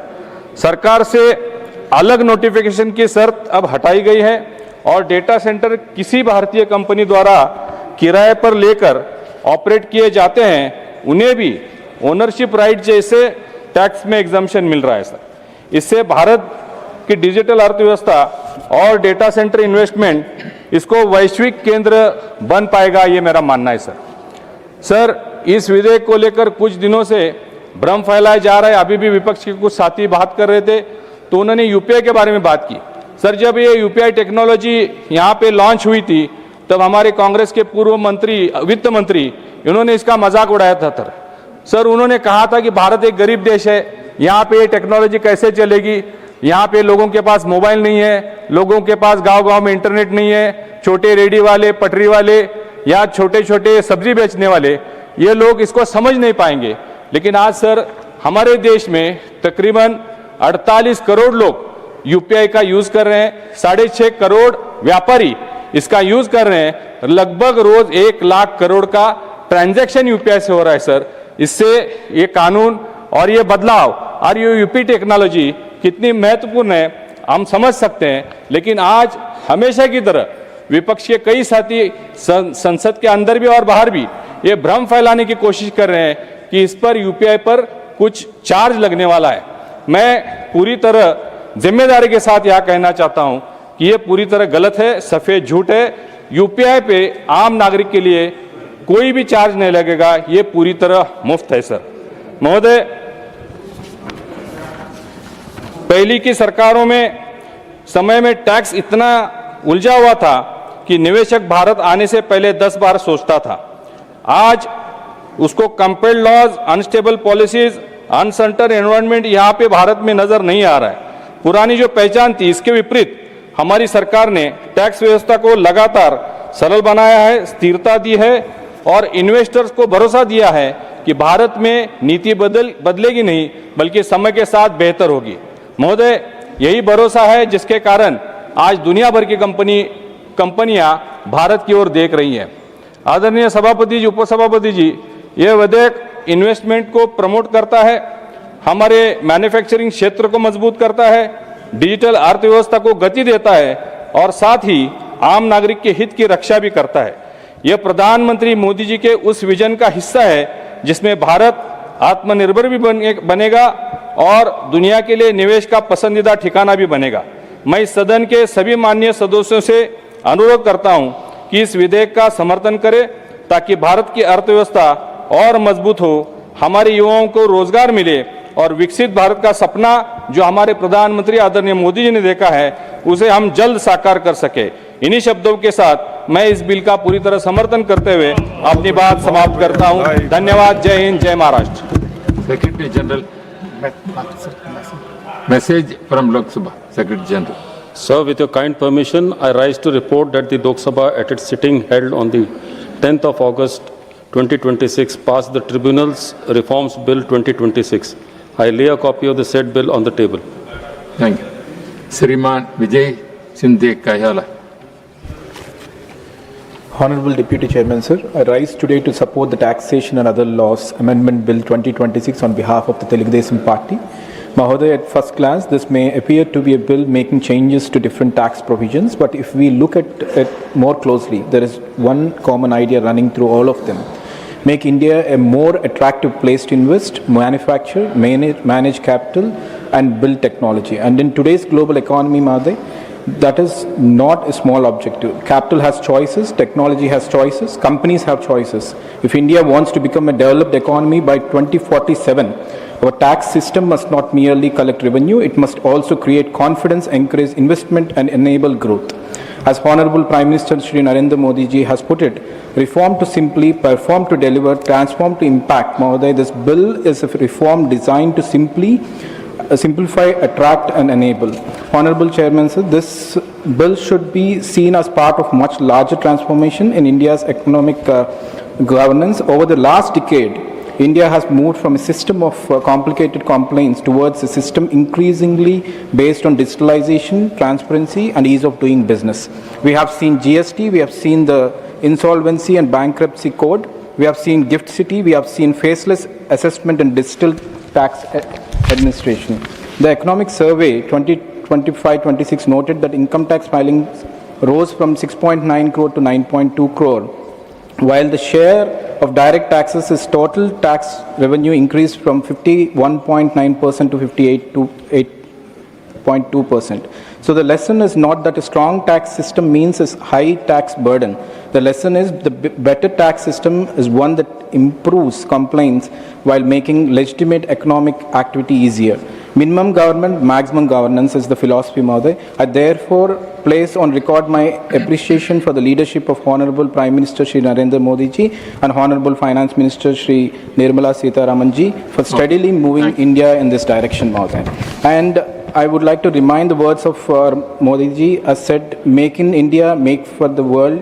I would add, invest in India, manage from India, manufacture in India, innovate from India. Okay, thank you. And last point, Mother. And there's, we are first in my bloodline. I'm seeing this Google Data Center AI Hub in Visakhapatnam, and this is done by our Honorable Chief Minister Chandrababu Naidu ji, and this will be useful for the renewable energy, fiber networks, and everything. And as Pandit Deen Dayal Upadhyaya ji said, विकास का लाभ अंतिम व्यक्ति तक पहुंचना चाहिए, and digital infrastructure is increasingly becoming one of the ways to take opportunity to that last mile, Mahoday. And I would like to, on behalf of our party, I would like to suggest one thing: investment in data must go together with security of data. So I would like to extend my wholehearted support to the taxation and other laws bill 2026. Thank you very much. Shriman Sanjay.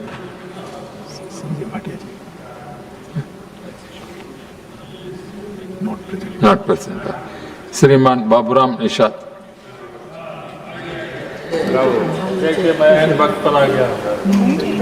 Photo भी मेरा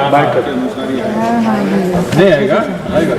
बहुत बहुत धन्यवाद माननीय उपसभापति जी, मुझे आपने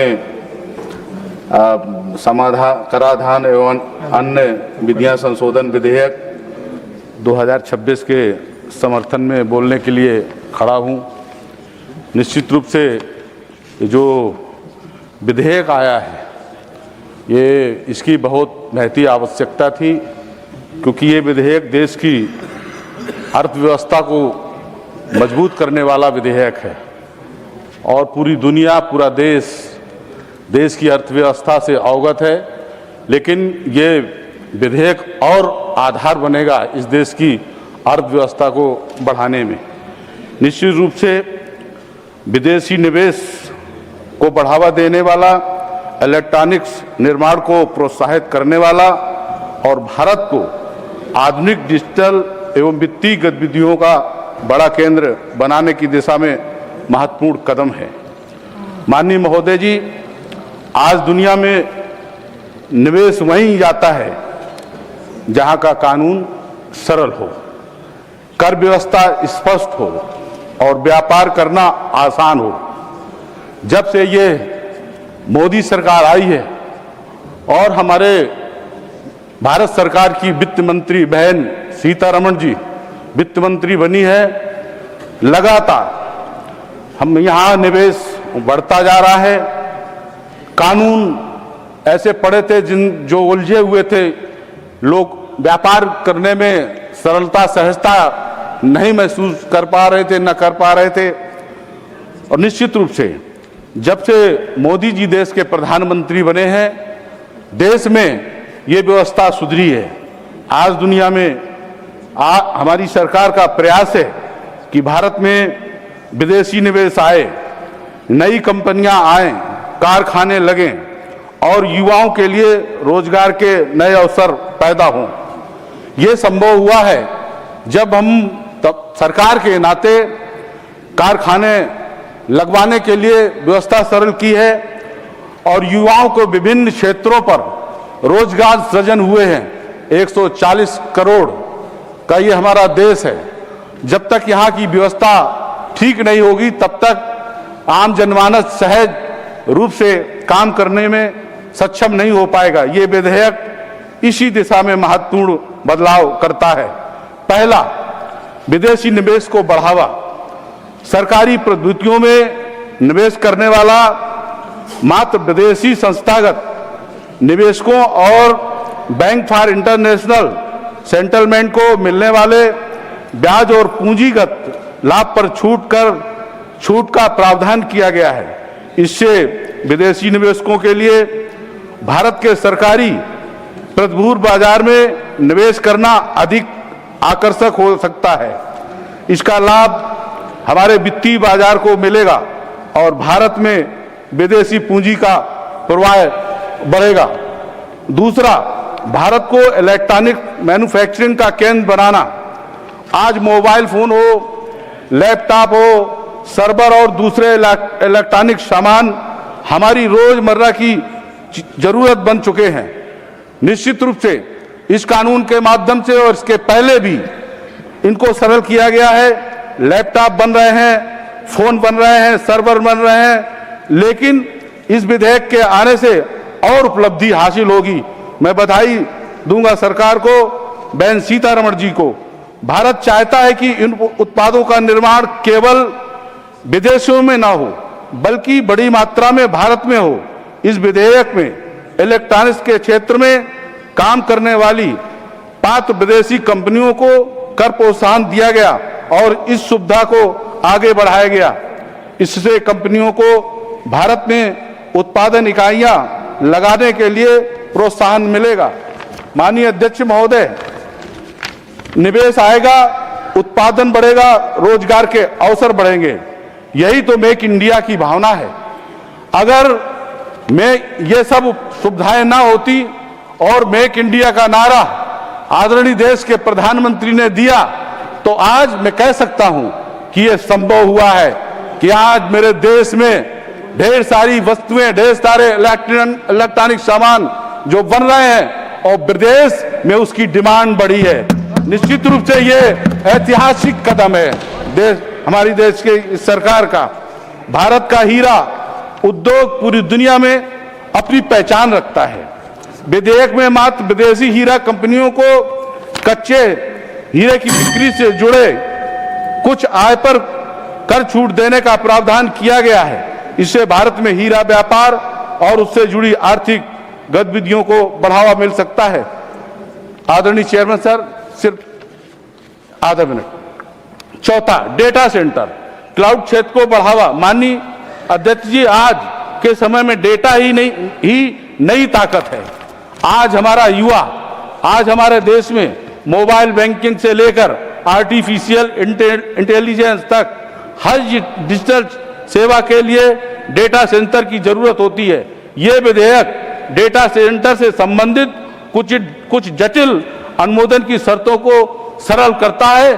तभी तो इस देश का युवा, माताएं और बहनें, किसान, नौजवान डेटा से जुड़कर देश और की उपलब्धियां और सरकार की उपलब्धियां से अवगत होता है और उन उपलब्धियों से लाभ लेता है। अपनी बात खत्म करता हूं। बहुत बहुत धन्यवाद। जय Hind. Next. Dr. Satish Punia. Not present. Not present. Okay. Sriman Mahesh Kewat. Sriman Mahesh Kewat.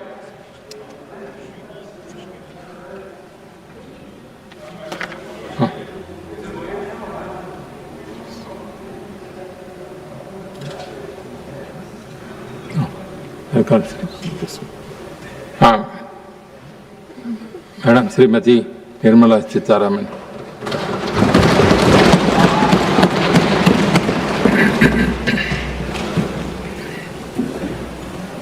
Thank you, sir. Even at the stage of introduction, I had mentioned that we are discussing amendments to the Payment and Settlement System Act 2007, the Income Tax Act of 2025, and also amendment to the Finance Act of 2026. Sir, post the budget this year, considering the evolving global situation, Excuse me. considering No, ministers, after minister reply, I will call you. See, when I called you, you are in person.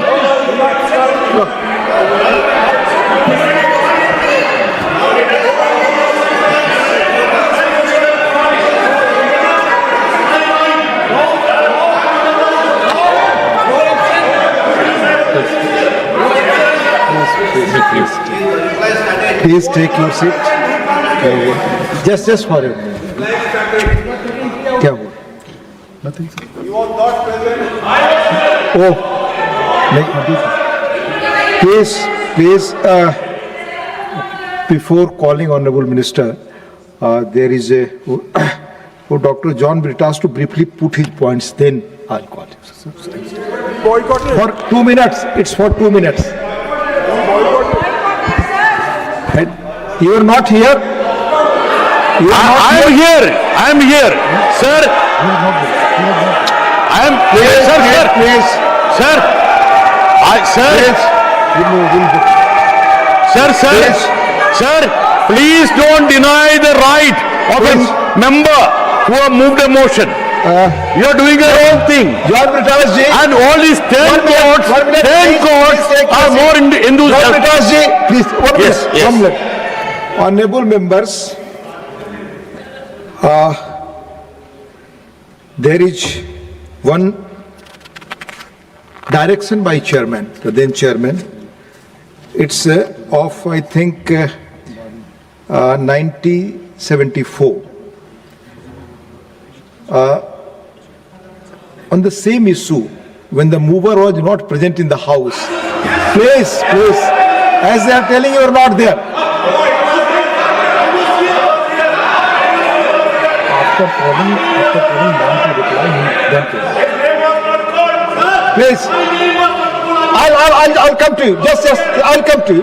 But first, let me read the direction of the chair. I cannot restrain myself from observing that the mover of the resolution is not present here, nor anyone who appended their names to the resolution is present here. As the opposition wants the ministers to be present, when somebody moves a resolution, he should also be present to hear the debate. This is the ruling. Even then, briefly, in 2 minutes you put the point. Please. Thank you very much, sir. Thank you very much, sir. Please. I am thankful to the deputy chairman. 2 minutes only. 2 minutes. Sir, 5 minutes minimum, sir. Please. Sir, Honorable Minister. Please.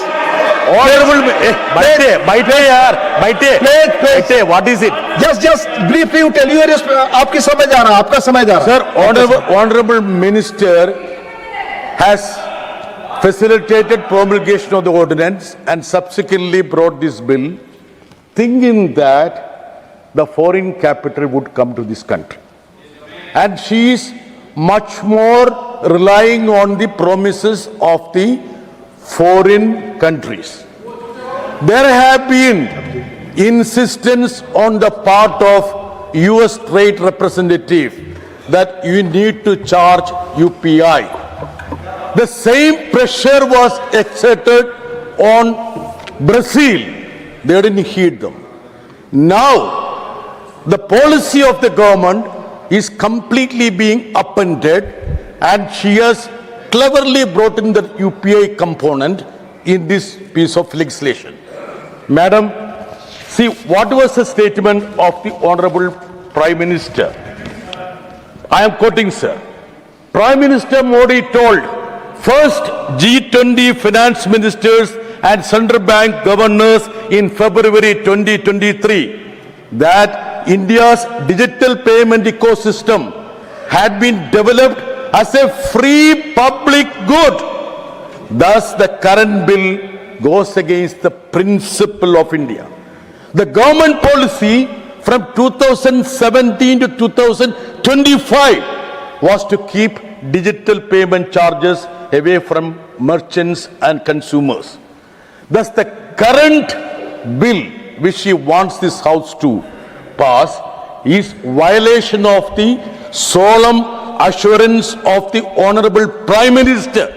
And Madam Finance Minister knows that this NBCI have been formed by 50-55 stakeholders, including our banks and financial institutions.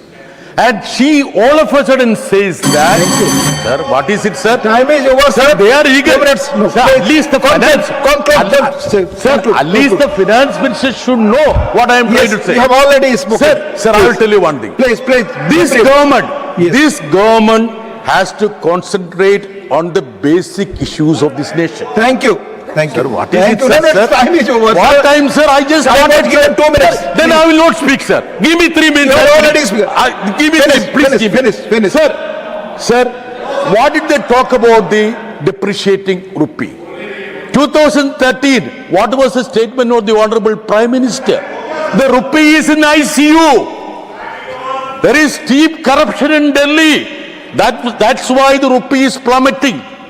Sir, what is the rupee value now, sir? What is the rupee value? How much rupee you have to pay to get a dollar?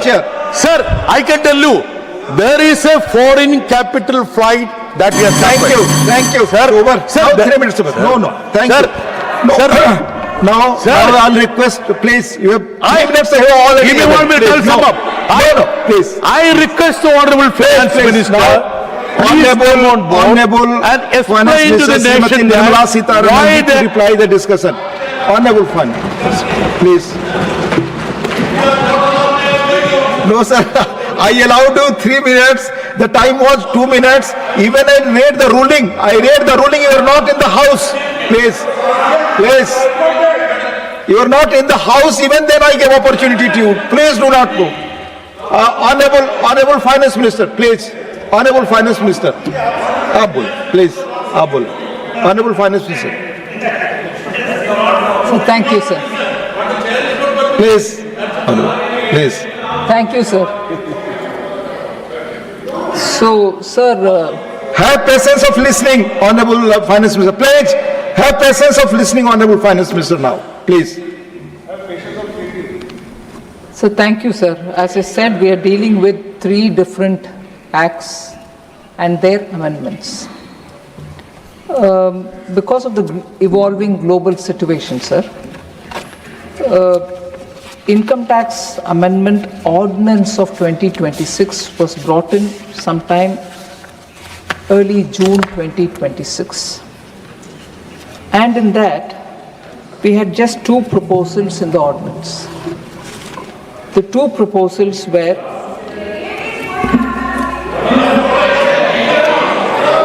Please. Once, please.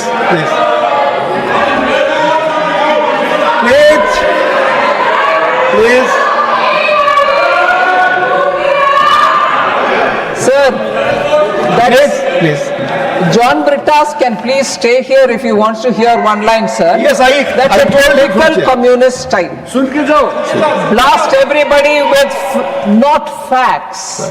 Twist the facts and do something, and also demand my right, I have to speak, all that. And when actually the replies are going to be given to them point by point, they don't have the courage. Cowards! Communists in this country are total cowards. Member has proven that. They can't face facts, but they will go on filibustering, making noise. I have a right.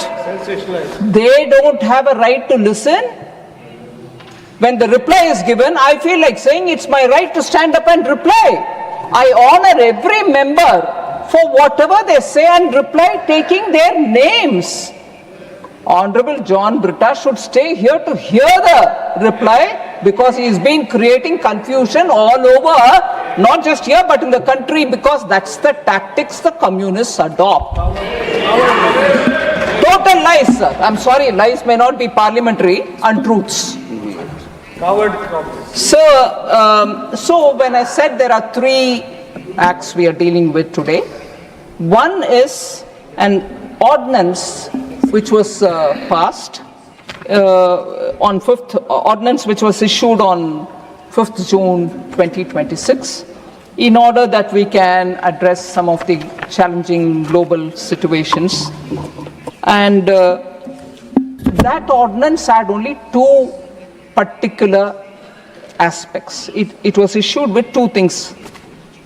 First was an exemption of capital gains and interest on investment in G6 to FIIs.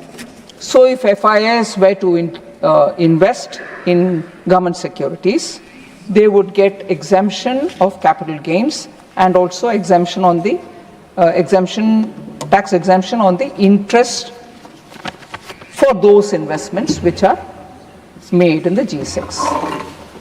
So that was one thing on which that ordinance came out. The other aspect that the ordinance came out on was providing again tax exemption for capital gains and tax exemption on interest on investments again in government securities to the Bank of International Settlement. So the ordinance of 5th June 2026 had only these two issues, and now that ordinance will have to be made into a law or made part of the law. So we are coming with those two, but we are not coming with just those two. We are bringing in newer things as well, in addition, that is. So what are those newer things, sir? Again, keeping the global developing dynamic situation in mind, we have come up with a few more additional points which relate to taxation and other laws. So the first one, I'll be very brief about what are the additional things which are coming in. The first one is to extend the exemption period which are provided for foreign companies which provide capital goods equipments to a contract manufacturer. Take an example, sir, of some kind of a commodity which is being produced. But when producing that, they need certain tools or equipments to produce that. Those tools and equipments are not manufactured in this country, but they need that here. They may bring it here, use it here, and once the production is over, it may go back or it may be left behind because they are specifically made and designed for the production of these kind of tools. So for them, the exemption of the exemption from tax for those equipments which are uniquely for the manufacture of certain things that are produced in this country. So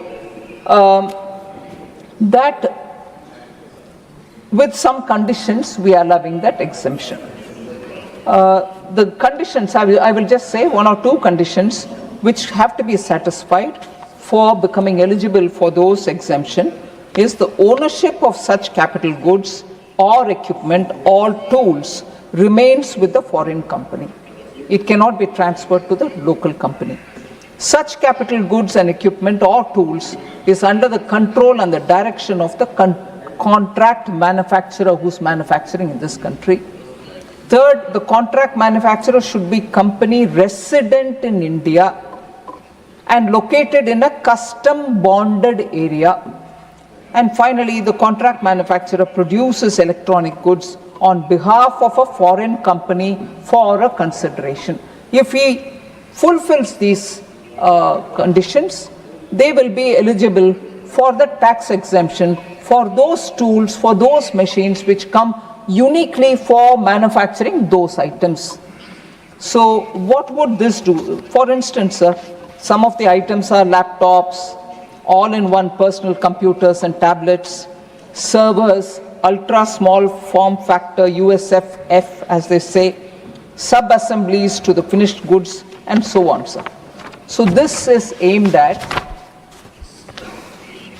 getting larger ecosystem to come into the country so that a specific manufacturing which is now giving good results for India can now get the entire ecosystem to India so that that process of manufacturing is not a one-off item. So many other investments will come for providing additional support to that ecosystem itself and create employment, bring in newer investments and so on. So a larger ecosystem for enabling contract manufacturing for, not limited to, for mobile phones, laptops, personal computers, servers and related equipments which can be done in India. So that is one of the additional thing over and above the two ordinance related matter. The amendments are for this. The second one, sir, amendment of conditions of provisions providing exemption to a foreign company procuring data services from a specified data center. So this also comes with a lot of, and this exemption is provided up to the year ending 31st March 2047. Long-term certainty so that investments come. These are big ticket investments. They have to come with a certain certainty which can be provided to them. They also have a lot of such conditions. Now, what is the outcome that we are expecting by bringing this? The outcome that I'm expecting is to provide ease of doing business for companies, providing cloud services by way of procuring data center services in India. The amendment is also expected to enable much larger ecosystem, again, of Indian data centers, providing data center services to a foreign company. The reform will enable AI data cities in India and is expected to bring in significant investments for AI data cities in India. Sir, I want to add beyond the language of the Act itself, which I've partly narrated, that there is an apprehension that this is only for foreign companies. These kind of exemptions are not going to be available for Indian companies. It's not true at all, sir. I want to explain how. This will enable, sir, current data centers to expand their footprints and services for foreign cloud service providers. There are foreign cloud service providers, but there are very many Indian companies providing services to them. They also get covered. This will have the impact of large-scale expansion and setting up of hyperscale data centers in India. Also, the investments, the assets, this is a very critical and important point, sir. The investment, the assets, the employment, and also the profits which will rest with Indian companies on account of data center reforms. I repeat that line, sir. The investment, the assets, the employment, and also the profit will rest with Indian companies on account of the data center reforms. Another point, sir. The reseller entity of this foreign cloud service provider will also be an Indian entity. These taxes shall also come to India back again and will expand the reseller ecosystem. The exemption to the foreign cloud service provider is given till 2047 because data center is a long gestation asset and long working life. Investor makes heavy investment and in turn seeks certainty of tax treatment. So it is not just for foreign companies. In fact, the Indian company ecosystem can expand because of this exemptions that we are giving. Third, sir, other than the two which come along with the ordinance which have to be made into a law, the additions that we are making, the third addition is exemption to foreign mining company engaged in the business of selling rough diamonds. I can't see Member Vikramjit Sawhney, who spoke elaborately on this point. Foreign mining companies, sir, are allowed, not today, since 2016, to display uncut and unassorted diamonds in specified or special notified zones such as Mumbai and Surat, and such display is exempted from forming a business connection in India. They come, bring stocks, display it, and whatever is chosen is also taken back and then they bill it from there. They have no other connection with any of the buyers or companies which are here. This has been on since 2016. For enabling sale of rough diamonds in these zones, safe harbor rules or a framework under Rules 99, 102 of the Income Tax Rules 2026 was provided for foreign mining companies engaged in the business of selling raw diamonds, uncut diamonds, wherein the profit and gains of the eligible business chargeable to tax shall be 4%. That is the safe harbor, or more of the gross receipts from that business. So in order to promote the ecosystem for trading in raw and rough diamonds and provide tax certainty, it is proposed through this amendment that we are bringing to expand the definition of raw or rough diamonds to include assorted diamonds and also provide exemption to a foreign company engaged in the business of diamond mining or a foreign company functioning as a site holder, broker, aggregator, or a tender and auction entity for such businesses for a period of 15 years up to tax year ending 31st March 2041. We have elaborately mentioned each one of the categories so that there is no confusion about who's eligible and who's not eligible. The new provision, therefore, is proposed to be inserted at serial number 13F of the table in Schedule 4 of the Income Tax Act 2025. The amendment outcome, sir, what are we expecting from this? The amendment is expected to shift some of the diamond trading businesses which happen in places like Amsterdam, Antwerp, or parts of Israel to move to India, diamond trading business to India, and also promote ecosystem for financing of buying and selling of diamonds in India itself. Now also somewhat in Middle East, Dubai, and so on. So all these people, because of this exemptions provided, can now do that wholesale business here and be accessible to Indian buyers. That is the outcome that we expect, that the entire ecosystem can be available here. India is very well known for polishing and cutting the diamonds. Now if that business also moves here, our diamond industry, which is a very labor intensive, maximum labor employment is provided by these units, can benefit. Sir, fourth amendment which we are bringing here. Exemption to a foreign company storing components for sale to a contract manufacturer involved in manufacturing of specified electronic goods. So I just want to elaborate on this. Assume that there is a phone manufacturer. There are several thousands of little parts which go into making that phone. Each time he wants a particular component, he will have to place an order, wait for the component to be brought in, then supplied, then make it. But making of these items, which are very export sensitive, require timely supply of these components. There is no way in which you can expedite the supply if you have to each time import it. So among the industry, the idea was, if there was, unless they're keeping it in a ship in the high seas, instead of that, they could hold it within our borders, somewhere close to the port, not as a ownership, it's in the ship or here, but immediately supplied to that particular notified manufacturer, that particular component, and whatever tax has to be paid will be paid.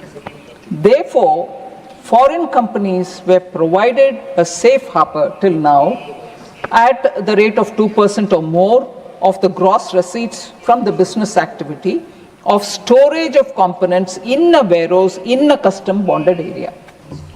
So the framework is part of Rule 99 to 102 of the Income Tax Rules 2026, applies where such components are sold to a contract manufacturer, specified fellow, of specified electronic goods. So what are we proposing now? Accordingly, it is proposed that exemption may be provided on the income of a foreign company storing components for sale to a contract manufacturer involved in manufacturing a specified electronic goods for a period of 15 years up to the tax year ending 31st March 2041. So the specific or specified electronic goods are again mobile phones, laptops, all-in-one personal computers and tablets, servers, ultra-small form factors, USFF, sub-assemblies to the finished goods mentioned in clauses 1 and 2, that is phone and laptops, hearables, wearables, and accessories related to finished goods mentioned in clauses 1 and 2. So what is the outcome we are expecting out of this? Amendment is expected to enable a much larger ecosystem for contract manufacturing of mobile phones, laptops, personal computers, servers, and related components in India. So the fifth additional thing that we are bringing on is exemption to a unit holder on dividend received or receivable from a special purpose vehicle of business trust where such SPV is a new regime. So this is a very simplified one, which I think all of us were aware of. We brought in the accumulated MAT, which was in the old income tax regime, sort of as a final tax, and from now we wouldn't collect MAT under the old regime, nor do we want to collect under the new regime. But in order to exhaust the MAT or the MAT, which has already got accumulated, we said companies will have to move over to the new tax regime. Now, when they move into the new tax regime with the accumulated MAT, which they would want to exhaust, they would have a SPV in the case of InvITs and so on. They would have an SPV. That's one thing which has happened through the finance bill. In the new income tax regime, sir, we don't allow any exemptions, which is well known to everybody. But because people are moving into the new regime with accumulated MAT, they have to exhaust it. Then what happens is, if they pass the dividend from their hand to the unit holder, because it's all units which come together, InvIT is a set of units, Ratus is a set of units. Unit holder is an individual. When they pay the dividend in the new tax regime, these dividend receivers, unit holders, will be subject to tax. So that is inconsistent with the practice which existed in the old regime. So when they have come here to exhaust their MAT, if they are exhausting their MAT, the dividend payable, we are now exempting in the hands of the unit holder, who is an individual. So the SPV of a business trust may also have to move to the new tax regime, either to avoid final MAT tax in the old regime or to avail accumulated MAT credit in the new regime, which is what I explained. So this will lead to unit holders losing the exemption on dividend income, which is why we are giving the exemption to the unit holder. What would this be as an outcome? The amendment is expected to further boost investments in real estate and infrastructure through business trusts, because we are making it consistent. So the sixth one and the last one is over and above the two which were part of the ordinance. The sixth one is relaxation of conditions for eligible investment funds where an eligible fund manager relocates into India. So this is a very interesting case, because as per 9(2) of the Income Tax Act 2025, income is deemed to accrue or arise in India if it accrues or arises directly or indirectly through or from any asset or source of income in India, or any property in India, or any business connection in India, or transfer of capital assets situated in India. Now, when all this is so completely India, there are cases where a fund operates outside, but the fund manager is located in India. In order to exempt such cases, several conditions have been prescribed in respect of an eligible investment fund and also the fund manager. Presently, there are 13 conditions for the eligible investment fund and 4 conditions for the fund manager. Some of these conditions stand relaxed in IFSA. However, there have been persistent representations from the industry to rationalize the said conditions so that fund managers could relocate to India. So, Schedule 1 of the Income Tax Act of 2025, sir, is proposed to be amended. So that's the amendment, the sixth one, to relax the conditions for being an eligible investment fund. It has been proposed to reduce the number of such conditions from 13 at present to only 5 conditions to rationalize the said conditions.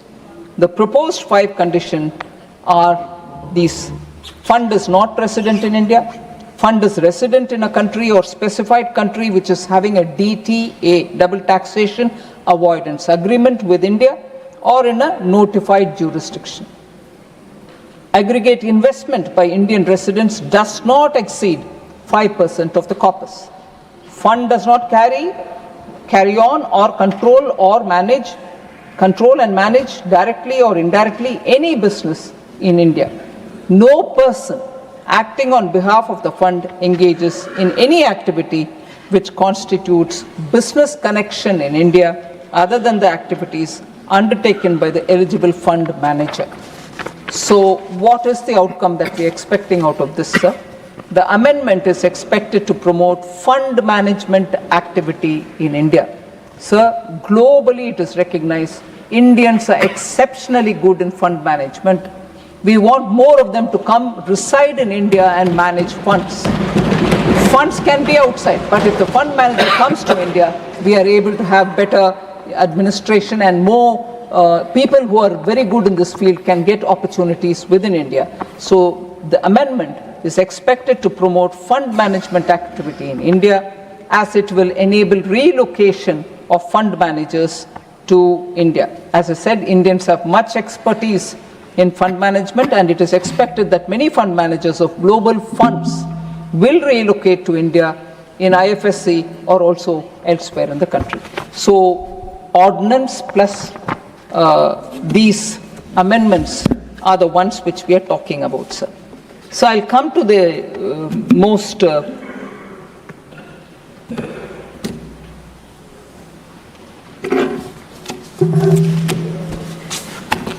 discussed and debated points, sir. On the UPI. First of all, what does this amendment do about the UPI?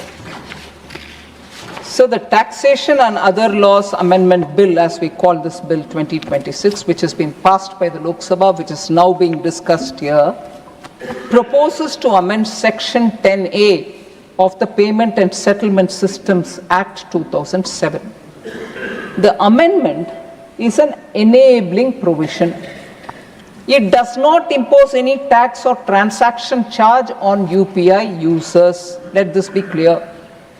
It enables the government to specify through notification the electronic payment modes that will continue to receive statutory protection against charges. So I'd like to read that again. The enabling provision that we are bringing in today does not impose any tax or transaction charge on UPI users. It enables the government to specify through notification the electronic payment modes that will continue to receive statutory protection against charges.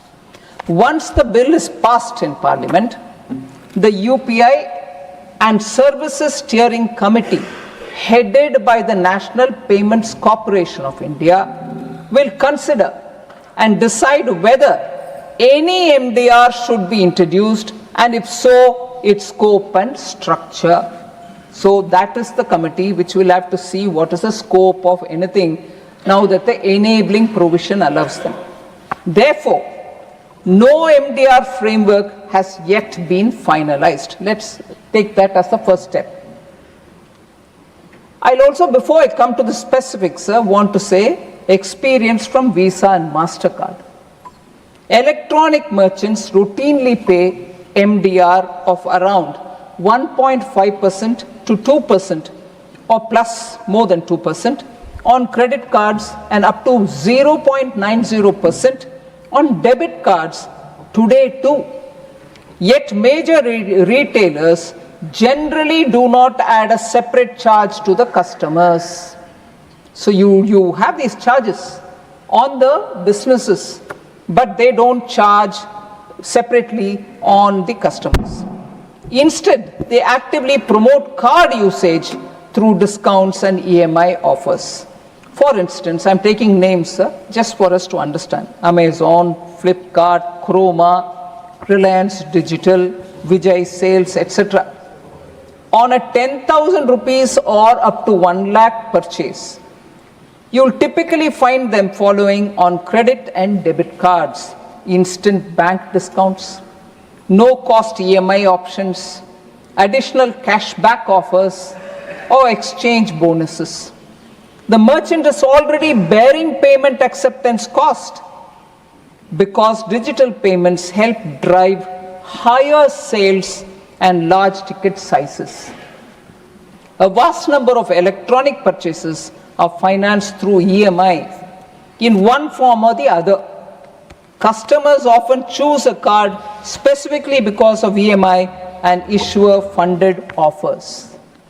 UPI is currently the least attractive option in this category, even with zero MDR. Unlike credit cards, today nobody offers rewards and issuer-funded discounts on UPI. The sustainable revenue stream can actually enable more innovations such as merchant issuer offers on UPI. So just so that we talk comparably, sir, merchant or payment acceptance charges are used in several major faster payment ecosystems.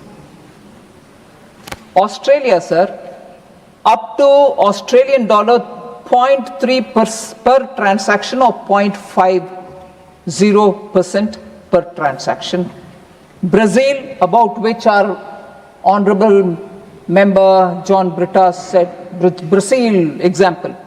Brazil has 0.22% to 0.33%. I'm giving an indicative charge. Brazil has charges. China, which they'll feel very close towards, approximately 0.40%. I don't know if you'll be able to shout at Beijing, hey, we follow you. Why are you charging on India? Are you anti-people? China does it, it's all right. But China has charge. Indonesia, 0.30%. Japan, US dollar 1 or 1.49 flat amount. South Korea, 0.72 to 1.99%. South Africa, approximately 0.4%, capped at 30 Rand, which is the South African currency. Singapore has 1.30%. Thailand has up to 10 baht, which is their currency. US, 0.5%.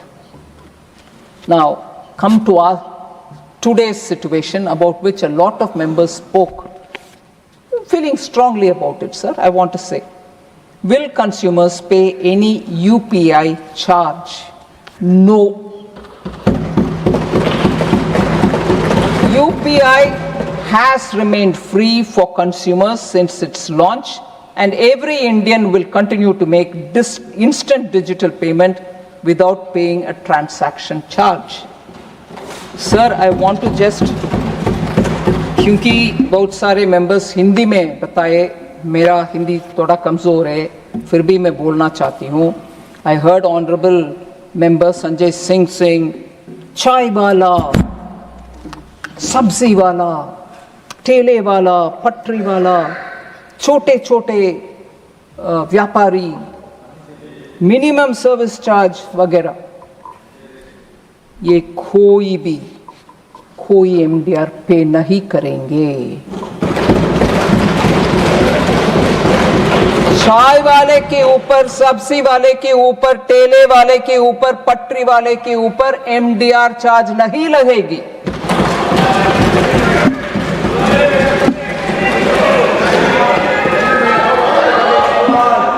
Sir, छोटे merchants और kirana stores हमारे inclusive financial schemes और सरकार के ये बहुत बड़ा commitment है फाइनेंशियल इंक्लूजन का। Small merchants remain central to UPI's inclusive growth. उनके ऊपर हम कोई एमडीआर लगाने वाले नहीं है, इरादा नहीं है। इनेबलिंग प्रोविजन का हम ध्यान रखना है। Any future MDR will apply only to a limited category of merchant transactions above a certain prescribed high threshold. The vast majority of merchant transactions, including ordinary low value transactions, will continue to remain free. इसीलिए मैं उसी शब्दों को repeat करना चाहती हूँ। चाय वाला, रेडी पटरी वाला, छोटे दुकानदार, उनके ऊपर एमडीआर लगाने वाले नहीं है।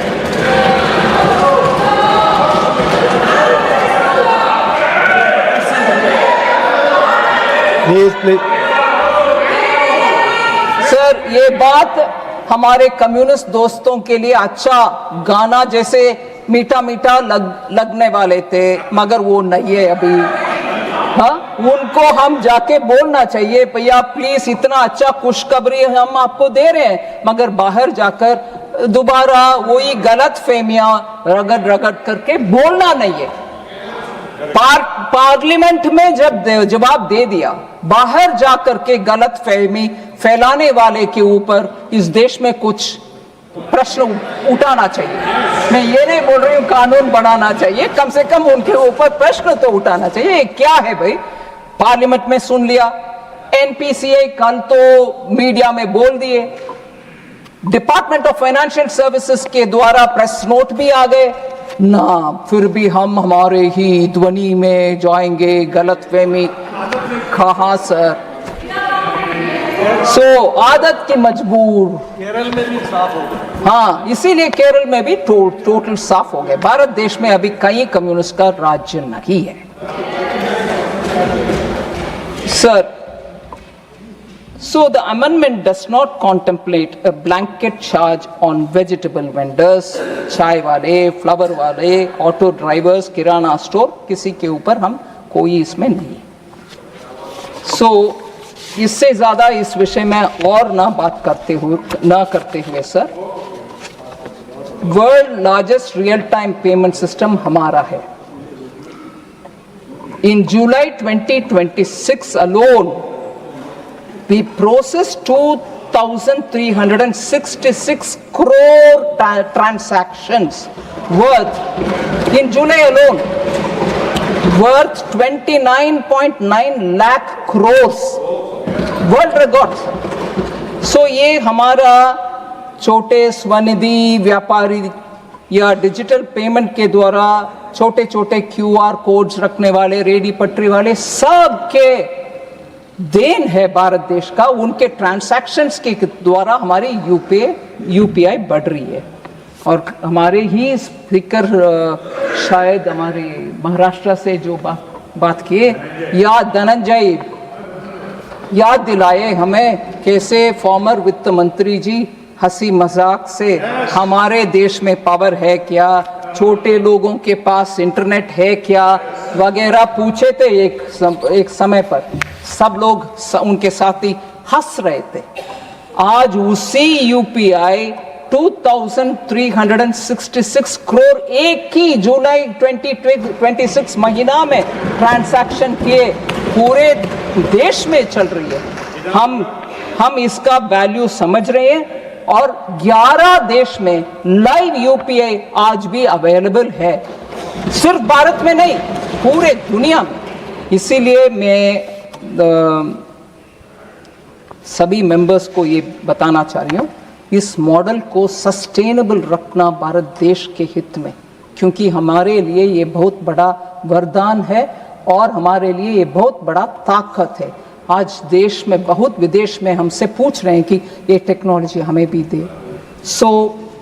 ये मॉडल सस्टेनेबल रहना है, सेफ रहना है, रिसिलिएंट रहना है, इनोवेशन इसमें और ज़्यादा होना है। इसीलिए हम इसमें गलतफहमी फैलाना नहीं है। मैं स्पष्ट तौर से आपके सामने आपके द्वारा सभी मेंबरों को इसमें जो भी है गलतफहमियां उसको हटाने के लिए कोशिश की। धन्यवाद sir.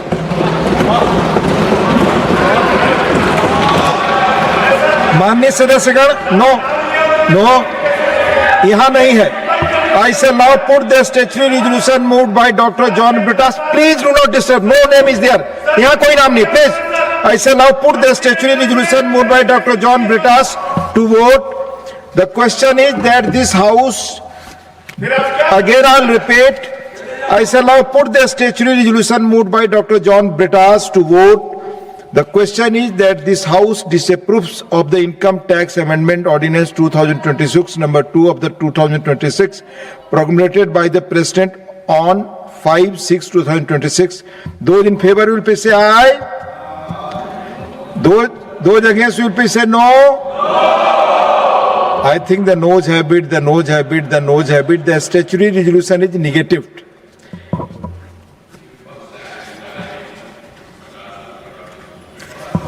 I shall now put the motion moved by Srimati Nirmala Sitharaman ji to vote. The question is that the Taxation and Other Laws Amendment Bill 2026 as passed by Loksabha be taken into consideration. Those in favor will please say aye. Those against will please say no. I think the ayes have it, the ayes have it, the ayes have it. The motion is adopted. We shall now take up clause by clause consideration of the bill. Clauses 2 to 7 stand part of the bill. Those in favor will please say aye. Those against will please say no. I think the ayes have it, the ayes have it, the ayes have it. Clauses 2 to 7 are adopted. Clause 1, the enacting formula and the title stand part of the bill. Those in favor will please say aye. Those against will please say no. I think the ayes have it, the ayes have it, the ayes have it. Clause 1, the enacting formula and the title are adopted. Srimati Nirmala Sitharaman ji to move that the bill be returned. Sir, I rise to move that the bill be returned. Motion moved that the bill be returned. The question is that the bill be returned. Those in favor will please say aye. Those against will please say no. I think the ayes have it, the ayes have it, the ayes have it. The bill is returned. Now, special mentions. Honorable members, special mention. First, Dr. Medha Visram Kulkarni. Namaste, sir. My subject for today's special mention is need to restore the storage capacity of Khadakwasla Dam and strengthen Pune's water security. Honorable Vice Chairman, sir, I seek to draw the attention of the government to the serious and long-term challenge posed by the declining storage capacity of the Khadakwasla Dam, which remains the principal source of water supply for Pune city and several adjoining areas. Recent assessments indicate that the dam, originally designed to store approximately 3.75 TMC of water, has lost more than half of its effective storage capacity due to special mention is going on. decades of silt accumulation. As a result, its current holding capacity has reportedly reduced to nearly 1.75 TMC. This substantial loss of storage has weakened the reservoir's ability to conserve water during the monsoon and meet growing urban demand during the dry periods. Pune is one of India's fastest growing metropolitan regions, with the increasing requirements for drinking water, industry, public services, and environmental sustainability. The reduced carrying capacity of the reservoir places immense pressure on Water Management Authority, particularly during years of deficient rainfall. It also raises concerns regarding the long-term water resilience and the adequacy of existing storage and distribution systems. I urge the government to coordinate with the concerned authority to examine measures such as scientific desilting, catchment area treatment, sediment management, reservoir modernization, and improved water budgeting. A comprehensive assessment of the Khadakwasla reservoir system and its future sustainability is essential to safeguard the water security of millions of citizens. Water security is central to urban development, public health, and economic growth. Timely intervention today will help prevent a far more serious crisis in the years ahead. Thank you, sir. Thank you. माननीय श्री अमरपाल मौर्य जी. इनका मिल नहीं रहा sir, ढूंढ रहे हैं अपने list में. धन्यवाद. Combined subject demand for resumption of operations at the Parag Cooperative Milk Production Center located at Katra Medni in Pratapgarh district. महोदय, मैं सरकार का ध्यान उत्तर प्रदेश के जनपद प्रतापगढ़ की नगर पंचायत कटरा मेदनी स्थित पराग सहकारी दुग्ध उत्पादन केंद्र की ओर आकर्षित करना चाहता हूं. यह दुग्ध संकलन केंद्र कभी क्षेत्र के दुग्ध उत्पादक किसानों की आजीविका का महत्वपूर्ण आधार था. पराग डेयरी द्वारा सहकारी समितियों के माध्यम से गांव-गांव छोटे-छोटे दुग्ध संकलन केंद्र स्थापित किए गए थे, जहां से किसानों का दूध कटरा मेदनी स्थित मुख्य केंद्र पर एकत्रित होकर आगे प्रसंस्करण हेतु भेजा जाता था. इस व्यवस्था से स्थानीय किसानों को अपने उत्पाद का उचित मूल्य एवं नियमित आय प्राप्त होती थी, किंतु यह दुग्ध संकलन केंद्र 3 साल से पूर्णतः बंद हो गया है. वर्तमान में केंद्र पर सभी मशीनें निष्क्रिय पड़ी हैं एवं सार्वजनिक परिसंपत्तियों का कोई उपयोग नहीं हो रहा है. इस केंद्र से लगभग 20,000 किसानों को लाभ मिलता था तथा अनेक परिवारों की आजीविका इससे जुड़ी हुई थी. अतः मैं सरकार से आग्रह करता हूं कि किसानों के लंबित भुगतान एवं अनियमितताओं की समीक्षा की जाए तथा कटरा मेदिनी स्थित पराग सहकारी दुग्ध उत्पादन केंद्र को आधुनिक सुविधाओं के साथ पुनः संचालित करने हेतु आवश्यक वित्तीय एवं प्रशासनिक कदम उठाए जाएं, जिससे क्षेत्र के दुग्ध उत्पादक किसानों की आय में वृद्धि हो तथा ग्रामीण दुग्ध सहकारिता को पुनर्जीवित किया जा सके. बहुत बहुत धन्यवाद. धन्यवाद. माननीय doctor Anil Sukhdev Rai Bonde. Thank you, sir.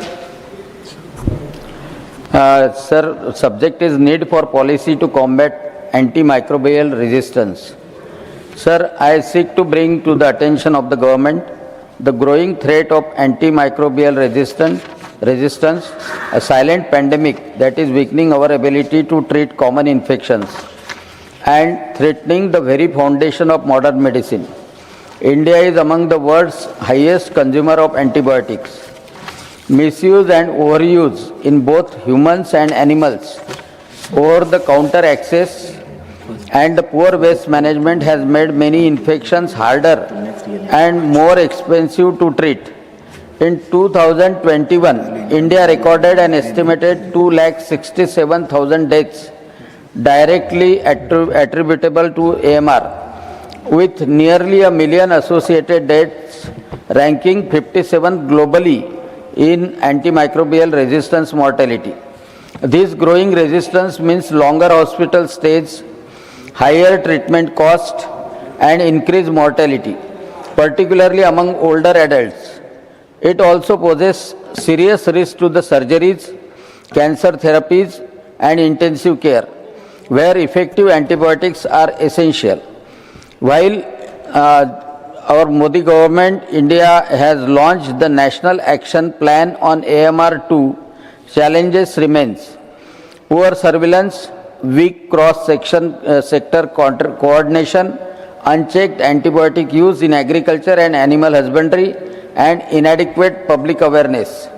I urge the government to ensure implementation of NAP AMR 2.0 with dedicated funding, strict regulation of antibiotic sale and public education campaigns. We must treat antibiotics as a shared national resource, not as a routine consumer good. Timely action on AMR is not just a health necessity, it is national development imperative. Thank you, sir. Thank you. माननीय सदस्यगण, approved text ही आप पढ़ें. माननीय श्री मोहम्मद नदीमुल हक, not present. माननीय श्री सुजीत कुमार जी. माननीय Sujit Kumar ji. Thank you, Deputy Chairman, sir. Through my special mention, I seek to bring to the attention of the government on the need to establish a national climate observatory in Bhubaneswar, Odisha, under the patronage of premier scientific institutions such as the Ministry of Earth Sciences or within the long-term ecological observatories, that is LTEO in brief, program under the Ministry of Environment, Forest and Climate Change. Sir, Bhubaneswar lies close to the Bay of Bengal coast and serves as a strategic hub for scientific research, education and policy in eastern India. The city is proximate to critical coastal ecosystems including the Lake of Chilika, which is the country's first Ramsar site and largest brackish water lagoon, and is increasingly exposed to climate-related stress such as sea level rise, cyclones, salinity intrusion and shifting ecological patterns. Currently, India's major climate observation facilities are situated in Pune or under individual LTO sites in Gujarat and the Western Ghats, with no dedicated long-term climate observatory focused on the eastern coastal region. Sir, a national climate observatory in Bhubaneswar would fill this critical gap, strengthening the country's capacity to monitor climate-sensitive coastal and lagoon ecosystems. I therefore urge the government to establish a national climate observatory in Bhubaneswar, Odisha, under the leading national scientific institution, integrated with the government of Odisha, local universities and coastal communities to support long-term research and innovation. The observatory would advance research on sea level change, salinity, biodiversity, fisheries and atmospheric processes, and generate climate data to inform policy and disaster preparedness, and create skilled employment opportunities in oceanography, ecology and data sciences for the youth of the country. Thank you. Thank you. माननीय श्री बाबू भाई जयसंग भाई देसाई। माननीय अध्यक्ष महोदय, monsoon के दौरान राष्ट्रीय राजमार्गों, फ्लाईओवर की सुरक्षा सुनिश्चित करने की आवश्यकता की ओर ध्यान आकर्षित करता हूं। मैं माननीय प्रधानमंत्री तथा सड़क परिवहन एवं राजमार्ग मंत्रालय को बधाई देता हूं कि पिछले कुछ वर्षों में देश भर विश्व स्तरीय एक्सप्रेसवे, राजमार्ग, सुरंगों और पुलों का अभूतपूर्व निर्माण हुआ है। इन परियोजनाओं ने देश की कनेक्टिविटी को सुदृढ़ किया है, यात्रा समय को कम किया है तथा व्यापार, पर्यटन और आर्थिक विकास को नई गति प्रदान की है। किंतु प्रत्येक वर्ष मानसून के दौरान विभिन्न राज्यों से सड़कों के घंसने, गहरे गड्ढे बनने, पुलों एवं फ्लाईओवरों में दरारें आने, जल भराव जैसी घटनाओं की खबरें सामने आती है। ऐसी घटनाएं न केवल करोड़ों रुपए के सार्वजनिक निवेश पर प्रश्न चिन्ह लगाती है, बल्कि लाखों यात्रियों के जीवन और सुरक्षा के लिए भी गंभीर चुनौती उत्पन्न करती है। समय पर निरीक्षण और रखरखाव के अभाव के अनेक दुर्घटनाओं घटित होती है। अतः समय की मांग है कि सभी राष्ट्रीय राजमार्गों, पुलों और फ्लाईओवरों का मानसून पूर्व एवं मानसून पश्चात अनिवार्य संरचनात्मक ऑडिट करा जाए। कृत्रिम बुद्धिमत्ता, ड्रोन, सेंसर आधारित हेल्थ मॉनिटरिंग प्रणाली तथा रियल टाइम डिजिटल निगरानी जैसी आधुनिक तकनीकों का उपयोग कर संभावित खतरों की समय से रहते पहचान की जाए। डिफेक्ट लायबिलिटी अवधि के दौरान गुणवत्ता की कठोर निगरानी सुनिश्चित की जाए तथा निर्माण में लापरवाही पाए जाने वाले संबंधित एजेंसियों और अधिकारियों की स्पष्ट जवाबदेही तय की जाए। मैं सरकार से आग्रह करता हूं कि राष्ट्रीय स्तर पर हाईवे एवं ब्रिज सेफ्टी मिशन प्रारंभ कर देशवासियों को सुरक्षित और विश्वसनीय सड़क अवसंरचना उपलब्ध कराने की दिशा में कदम उठाए जाए। धन्यवाद सर। धन्यवाद। श्रीमती दर्शना सिंह जी। धन्यवाद उपसभापति महोदय, आपने मुझे बोलने का अवसर प्रदान किया। मैं आज अपने गृह जनपद चंदौली उत्तर प्रदेश के चकिया नौगढ़ क्षेत्र में स्थित राजदरी देवदरी जलप्रपात एवं चंद्रप्रभा वन्यजीव अभ्यारण्य के विकास तथा पर्यटन सुविधाओं के विस्तार से जुड़े महत्वपूर्ण विषय पर सरकार का ध्यान आकर्षित कराना चाहती हूँ। महोदय, विंध्य पर्वत श्रृंखलाओं और चंद्रप्रभा नदी से घिरा यह क्षेत्र अपनी अद्भुत प्राकृतिक सुंदरता, घने वनों और समृद्ध जैव विविधता के लिए जाना जाता है। यह वही ऐतिहासिक भूमि है जिसकी पृष्ठभूमि पर आदरणीय देवकी नंदन खत्री जी ने चंद्रकांता की रचना की। आज इस क्षेत्र में पर्यटकों की संख्या लगातार बढ़ रही है और सरकार द्वारा नेचर सेंटर, ऑडिटोरियम तथा कॉटेज जैसी आधारभूत सुविधाएं विकसित की गई हैं। अब आवश्यकता है कि इन उस सुविधाओं का विस्तार कर उन्हें अधिक प्रभावी और उपयोगी बनाया जाए। महोदय, माननीय प्रधानमंत्री जी के नेतृत्व में देश में पर्यटन और ग्रामीण अर्थव्यवस्था को सशक्त बनाने की दिशा में उल्लेखनीय कार्य हुए हैं। इसी क्रम में मैं सरकार से आग्रह करती हूं कि इस क्षेत्र को स्वदेश दर्शन 2 योजना के अंतर्गत विशेष पर्यटन सर्किट में शामिल किया जाए। इससे स्थानीय युवाओं को रोजगार मिलेंगे, पलायन रुकेगा तथा स्वयं सहायता समूहों की महिलाओं को प्रोत्साहन मिलेगा।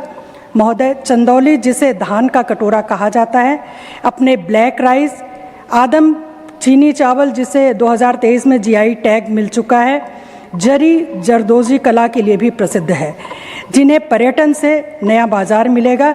अतः सरकार से निवेदन है कि इस क्षेत्र के समग्र विकास हेतु इस क्षेत्र को स्वदेश दर्शन 2 योजना में शामिल करने के लिए आवश्यक कदम उठाएं। धन्यवाद।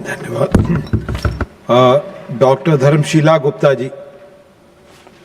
धन्यवाद उपसभापति महोदय। मैं सरकार का ध्यान बिहार में खेल अवसंरचना के विस्तार की आवश्यकता की ओर आकर्षित करना चाहती हूँ।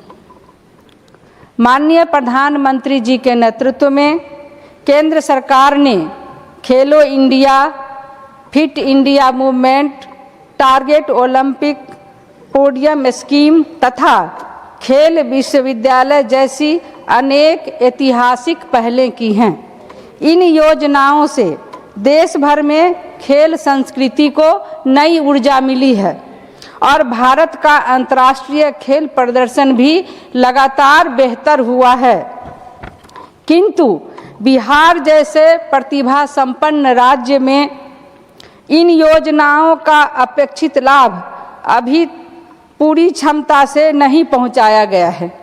ग्रामीण क्षेत्रों में हजारों प्रतिभाशाली खिलाड़ी उचित प्रशिक्षण, आधुनिक स्टेडियम, खेल विज्ञान एवं खेल चिकित्सा सुविधाओं के अभाव में अपनी प्रतिभा को आगे नहीं बढ़ा पाते हैं। बिहार ने हॉकी, कबड्डी, एथलेटिक्स, कुश्ती, तीरंदाजी और अन्य खेलों में अनेक प्रतिभाएं दी हैं। यदि केंद्र सरकार की योजनाओं के अंतर्गत बिहार में अधिक खेलो India centre, sports excellence centre, multipurpose indoor stadium तथा जिला स्तर पर आधुनिक खेल सुविधाओं का विस्तार किया जाए तो राज्य के युवाओं को राष्ट्रीय एवं अंतर्राष्ट्रीय स्तर पर उत्कृष्ट प्रदर्शन का बेहतर अवसर मिलेगा। अतः मैं सरकार से आग्रह करती हूं कि खेलो इंडिया के अंतर्गत बिहार के लिए विशेष अवसंरचना पैकेज पर विचार किया जाए। खिलाड़ियों के प्रशिक्षण, coaching, sports science, sports medicine तथा छात्रवृत्ति सुविधाओं का विस्तार किया जाए। दरभंगा, मुजफ्फरपुर, भागलपुर, गया एवं पूर्णिया जैसे प्रमुख शहरों में राष्ट्रीय स्तर के बहुउद्देशीय खेल परिसर भी विकसित किए जाएं। धन्यवाद। डॉक्टर दिनेश शर्मा जी। माननीय सभापति महोदय, मैं सरकार का ध्यान भारत में नकली दवाओं के भयावह संकट की ओर आकर्षित करना चाहता हूं। यह केवल धोखाधड़ी या चोरी का मामला नहीं बल्कि संगठित अपराध का जाल है जो हमारे नागरिकों के जीवन और राष्ट्रीय अर्थव्यवस्था दोनों को गंभीर क्षति पहुंचा रहा है। विभिन्न अध्ययनों के अनुसार भारतीय दवा कंपनियों को प्रतिवर्ष लगभग 4 से 5% का राजस्व आर्थिक नुकसान नकली दवाओं के कारण हो रहा है, जो लगभग 1 लाख करोड़ रुपए के आसपास है, जिसमें फार्मास्यूटिकल क्षेत्र सबसे अधिक प्रभावित है। पिछले 10 वर्षों में 32,000 से अधिक दवा नमूने गुणवत्ता परीक्षण में फेल हुए हैं। इन आंकड़ों के पीछे वे अनगिनत मरीज हैं जिनकी जान नकली दवाओं ने ली और जिन्हें इसका पता तक नहीं चला। नकली दवाओं का व्यापार एक संगठित अपराध से जुड़ा है। अक्सर यह देखा गया है कि यह वही नेटवर्क है जो अन्य अवैध व्यापारों से भी जुड़े रहते हैं। यह एक जघन्य अपराध के साथ साथ देश की प्रतिष्ठा और वैध फार्मा निर्यात पर भी गंभीर प्रश्न चिन्ह लगा रहे हैं। महोदय, मेरी स्पष्ट मांग है कि नकली दवाओं के पूरे नेटवर्क को संगठित अपराध की श्रेणी में कानूनी रूप से परिभाषित किया जाए। जिस भी स्थान, फैक्ट्री, गोदाम, लैब या किराए की इमारत का उपयोग नकली दवा निर्माण के लिए किया गया हो, उसे तत्काल रूप से जब्त किया जाए। नियामक संस्थाओं की जवाबदेही तय हो और उन पर कठोरतम कार्रवाई की जाए। धन्यवाद। माननीय श्रीमती अधिकारी मायूम शारदा देवी। Honorable Deputy Chairman, this is my maiden speech. Today's my subject is need to grant National Sports Federation recognition to Thangta. I seek to draw the attention of government to need for granting National Sports Federation recognition to Thangta, one of India's oldest indigenous martial arts and a proud symbol of cultural and sporting heritage. Thangta is not merely a martial art. It instills discipline, courage, self-control, and patriotism among the youth. Over the past 3 decades, it has evolved into a modern competitive sport with 31 affiliated state and union territories units, regular, national, Asian, and world championships, and participation in 24 countries. It has already been included in Khelo India, School Games Federation of India, and All India Inter-University Championship. I sincerely appreciate Government of India's sustained efforts to strengthen the sports in the Northeast through the National Sports University, Khelo India Infrastructure Project, National Center of Excellence in Manipur, and the annual Khelo India Northeast Games. The Honorable Prime Minister has also recognized Thangta, an important indigenous sports of India. Granting National Sports Federation recognition would be a natural progression of this vision. Manipur is steadily moving towards peace through continuous efforts of central and state governments. As rehabilitation and resettlement of internally displaced families continue, National Sports Federation recognition for Thangta can serve as a powerful instrument of youth engagement, employment generation, social harmony, and national integration, while preserving an invaluable part of India's heritage. I therefore urge government to grant National Sports Federation recognition to Thangta, Federation of India at the earliest, in the interest of our youth, our sporting ecosystem, and our national unity. Thank you. धन्यवाद। Next माननीय सदस्य श्री केसरी देव सिंह झाला। Thank you, Deputy Chairman, sir. So my subject is a need for statutory framework to control digital addiction in underage children. Through you, sir, I seek to draw the attention of the government to a grave silent epidemic sweeping our nation, which is the digital addiction among underage children. The recent economic survey has rightly sounded an alarm, warning that compulsive screen time is severely fracturing our children's cognitive capacity, crushing attention spans, and destroying long-term productivity. Our children are being exposed to highly weaponized algorithms designed by global tech giants to ensure endless scrolling, leading to severe mental health crises, sleep deprivation, and depression.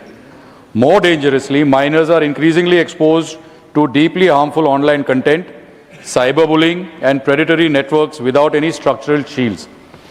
The world is moving rapidly to protect its youth.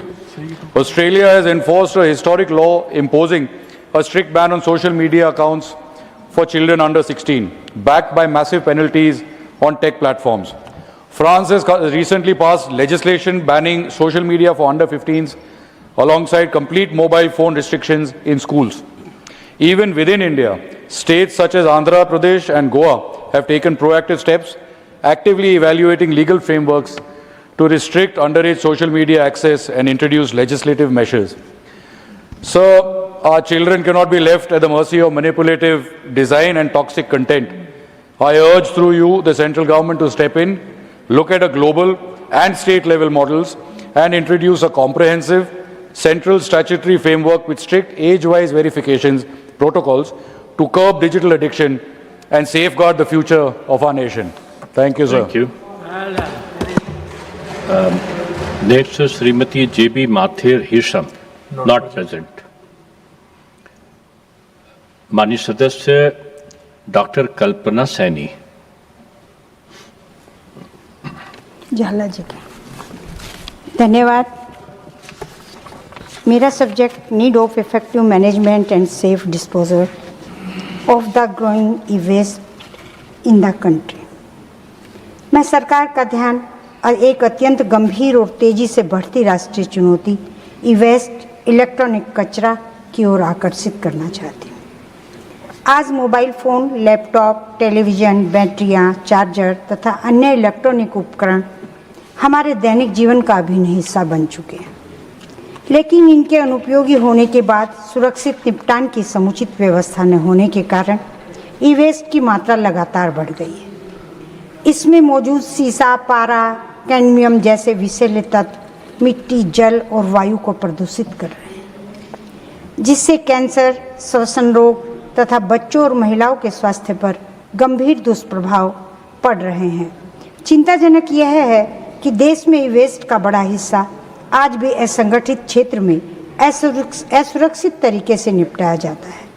E waste प्रबंधन के लिए नियम तो बनाए गए हैं, किंतु जन जागरूकता और प्रभावी क्रियान्वयन की अभी भी आवश्यकता है।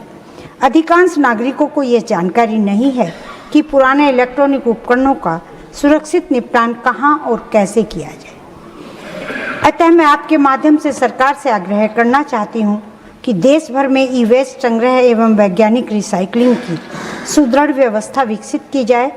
इलेक्ट्रॉनिक कंपनियों की EPR का कड़ाई से पालन सुनिश्चित किया जाए। नगर निकायों एवं पंचायतों को स्पष्ट जिम्मेदारी दी जाए तथा राष्ट्रीय स्तर पर व्यापक जन जागरूकता अभियान चलाया जाए। यदि समय रहते प्रभावी कदम नहीं उठाए गए तो ई वेस्ट भविष्य में पर्यावरण और जन स्वास्थ्य के लिए गंभीर संकट बन सकता है। इसलिए सरकार इस विषय को सर्वोच्च प्राथमिकता देते हुए शीघ्र ठोस कदम उठाए। आपके माध्यम से मेरा धन्यवाद। जय हिंद। माननीय सदस्य Shri M. Nagraj. Honorable Deputy Chairman, sir, I, being a researcher and professor in the field of highway engineering, transportation engineering, and traffic engineering, I would like to draw the attention of the government in the subject need for a scientific, sustainable, and future elevated railway solution to urban congestion in Belgavi city, Karnataka. Belgavi stands at a critical juncture in its urban mobility and development. Elevated railway track on viaducts throughout the city would permanently eliminate crippling railway gate bottlenecks, safeguard daily commuters, and accelerate Belgavi evolution into modern gridlock-free smart city without disturbing established commercial precincts. Existing railway bridges in densely inhabited area have not adequately responded to sound urban planning imperatives and have generated concerns regarding safety, accessibility, congestion, and community convenience. Proposed 9-kilometer elevated railway track project on viaducts would constitute a comprehensive, scientifically conceived and future-ready urban transport intervention designed to eliminate all 9 existing level crossings within Belgavi city. It would reduce ground level disruption and dependence upon intrusive ROBs, enhance public safety, ensure unhindered movement of ambulances and emergency services, facilitate heavy vehicle mobility, strengthen long-term infrastructure planning and strategic connectivity, improve accessibility and urban aesthetics, enable urban renewal and economical revitalization, preserve the environment, protect Belagavi's cultural and heritage sensitivity. Successful presidents demonstrate practicability. The Kurukshetra elevated railway track was undertaken to bypass 5 manned level crossing in central Kurukshetra, while the proposed Mandhana Anwarganj elevated railway corridor in Kanpur seeks to eliminate numerous level crossings. This project is not merely an infrastructural intervention, but a decisive commitment to improving citizens' quality of life amid increasing population and vehicular density. With the visionary leadership and foresight of Honorable Prime Minister, I earnestly urge the government to consider and sanction the elevated railway track project on viaducts across Belagavi city. Thank you, sir. Thank you. धन्यवाद. Next, माननीय सदस्य Shrimati Rekha Sharma. Thank you, Deputy Chairman, sir. So I seek to draw attention of the government towards the immense opportunities available for the women in India's rapidly expanding green energy economy. Under the visionary leadership of Honorable Prime Minister, India has emerged as one of the world's leading nations in renewable energy deployment and clean energy transition. Ambitious initiatives such as PM Surya Grah, Muft Bijli Yojana, the National Green Hydrogen Mission, and the accelerated adoption of electric mobility are creating new avenues for employment, entrepreneurship, and skill development. As the country advances toward its clean energy goals, there is a significant opportunity to increase the participation of women in emerging sectors such as solar installation and maintenance, electric vehicle servicing, battery management, renewable energy enterprises, and clean technology services. Targeted skill development programs, industry partnership, and entrepreneurship support can enable women, particularly those from rural and semi-urban areas, to become active contributors to this transformation. Several women-led self-help groups across the country have already demonstrated remarkable success in adopting clean energy solutions and community-based enterprises.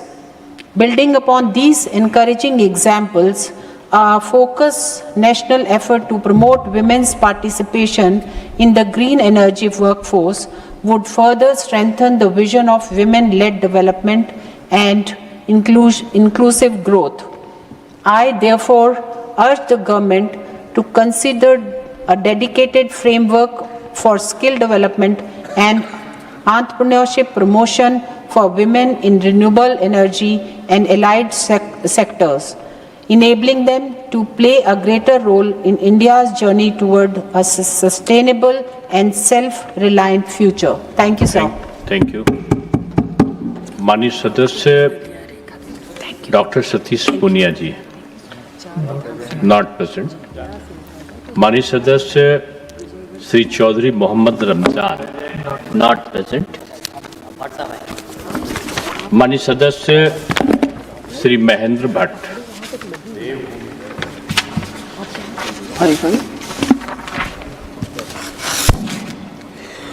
सभापति महोदय, मेरा विषय है वेरावल हरिद्वार वेरावल रेलगाड़ी को नियमित करने के संदर्भ में. मैं सरकार का ध्यान ट्रेन संख्या 09203/09204 वेरावल हरिद्वार वेरावल की तरफ आकर्षित करना चाहता हूं. अभी हाल ही में रेल मंत्रालय द्वारा इस गाड़ी का संचालन किया गया है. यह गाड़ी उत्तराखंड के प्रसिद्ध तीर्थ स्थल हरिद्वार को भगवान सोमनाथ की धरती, पुष्कर तीर्थ, खाटू श्याम मंदिर, माउंट आबू और राजधानी दिल्ली से जोड़ती है। यह पहली ऐसी रेलगाड़ी है जिससे इतने प्रमुख स्थानों की यात्रा सुगमता से होती है। इसके कारण देवभूमि में भी यात्रा बढ़ती है तथा देश में इन प्रमुख क्षेत्रों की भी यात्रा बढ़ती है। सोमनाथ तथा खाटू श्याम मंदिर दोनों ही सुप्रसिद्ध तीर्थों में से एक हैं। उत्तराखंड में भी बड़ी संख्या में लोग यहाँ जाना चाहते हैं। अभी इस गाड़ी का संचालन केवल 4 फेरों के लिए किया गया है, जिससे जनता को काफ़ी परेशानी हो रही है। इस बात का उल्लेख करना चाहूँगा कि रेल का जो टाइम टेबल है वो इस गाड़ी का समय 36 घंटे अंकित है, जबकि गाड़ी 28 घंटे पहुँच जाती है। इस गाड़ी की समय सारणी को भी ठीक करने की आवश्यकता है। इस गाड़ी को स्पेशल ट्रेन के रूप में संचालित किया गया है, जिसमें अतिरिक्त किराए का भुगतान किया जाता है, जबकि इस गाड़ी के संचालन में रेगुलर ट्रेन की तरह विशेष ध्यान देने की आवश्यकता है। अतः मैं सरकार से मांग करता हूं कि इस ट्रेन को नियमित कराया जाए, इसकी समय सारणी में सुधार किया जाए, जिससे यात्रियों को विशेष सुविधा मिले तथा रेलवे को अच्छा राजस्व प्राप्त हो सके। धन्यवाद माननीय महन जी। माननीय सदस्य श्रीमती माया नारोलिया।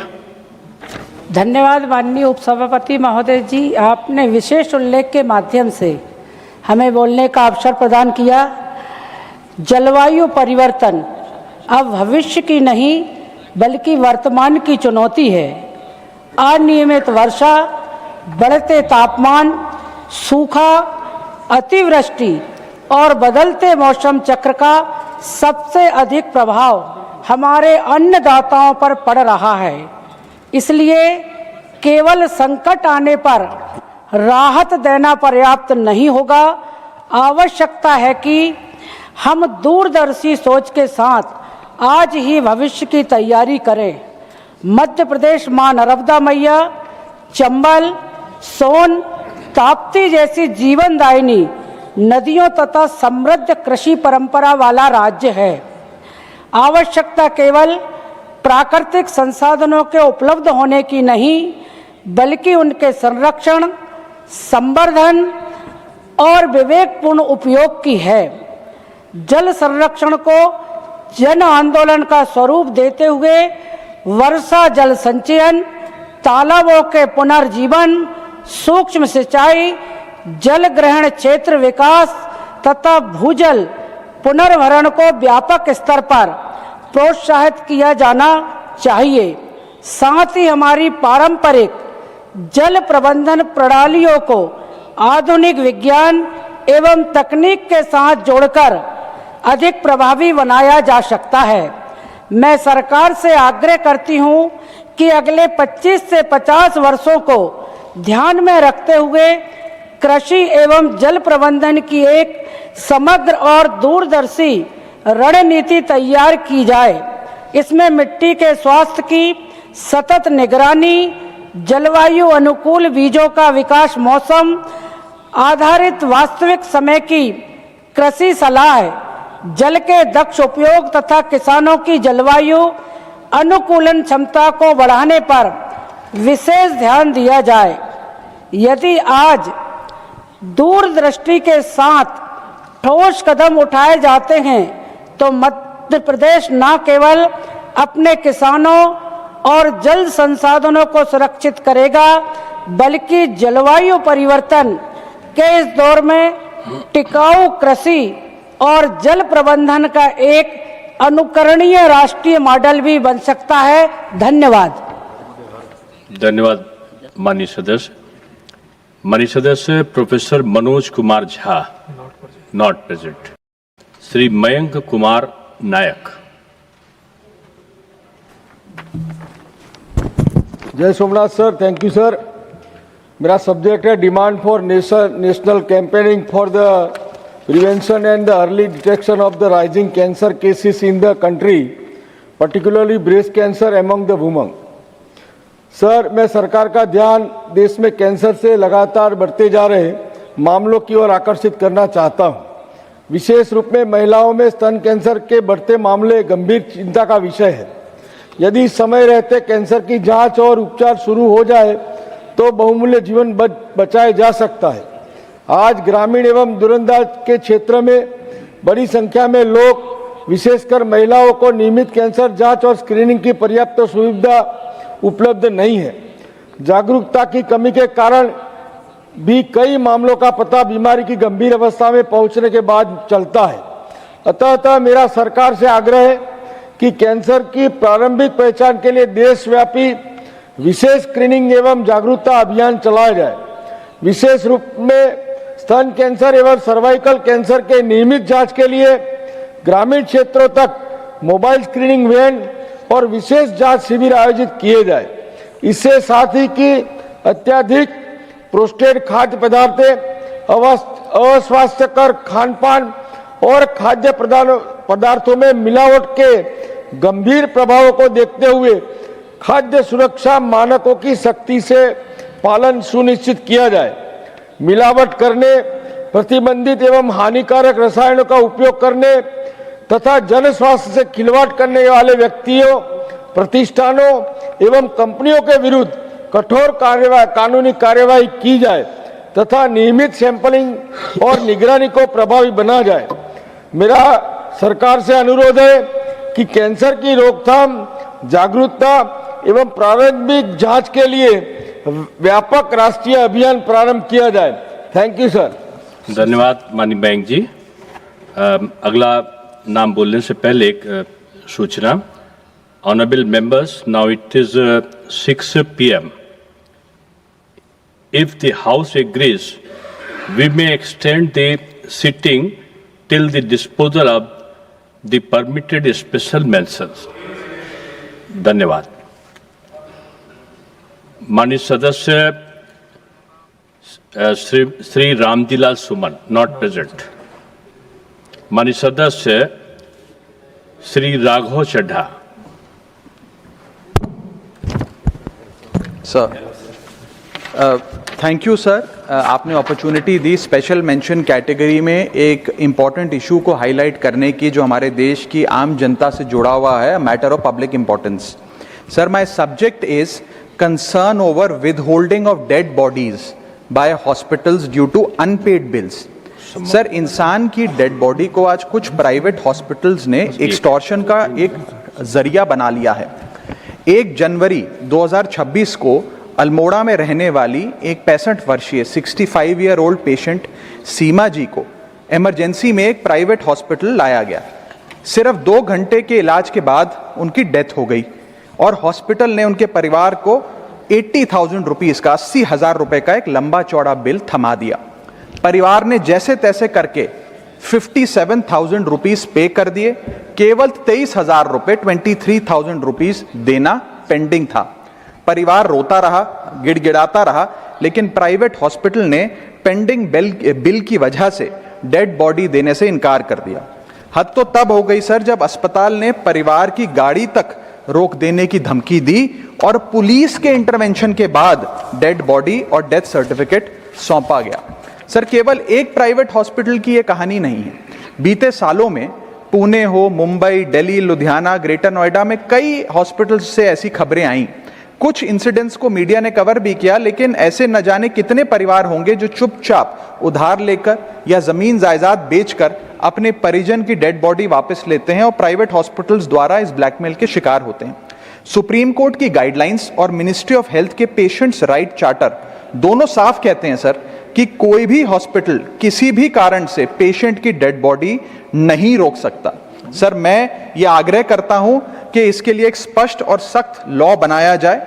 हॉस्पिटल्स को अपना अनपेड बिल रिकवर करने की, वसूल करने की पूरी राइट है, पूरा हक है, अधिकार मिले, लेकिन किसी परिवार की आंसुओं की कीमत पर नहीं, क्योंकि कोई भी बिल सर किसी इंसान की डिग्निटी, उसके अंतिम सम्मान या अंतिम संस्कार से बड़ा नहीं हो सकता। जय हिंद। धन्यवाद राघव जी। माननीय सदस्य श्री सदानंद महालू सेठ तानमड़े। Thank you, Deputy Chairman sir. My special mention subject is need for developing a national sustainable coastal tourism framework with Goa as the pilot state. I seek to draw attention of the government to the need for developing a national sustainable coastal tourism framework with Goa as the pilot state. Goa is one of the India's leading coastal tourism destination, attracting millions of domestic and international visitors every year. Tourism is the backbone of the state economy, generating employment and supporting thousands of families. However, the growing number of tourists has increased pressure on beaches, coastal ecosystems, water resources, waste management, traffic, and public infrastructure. Similar challenges are emerging across other coastal states and union territories of India. There is a need for a national framework that promotes sustainable tourism while protecting the environment and improving the quality of life of local communities.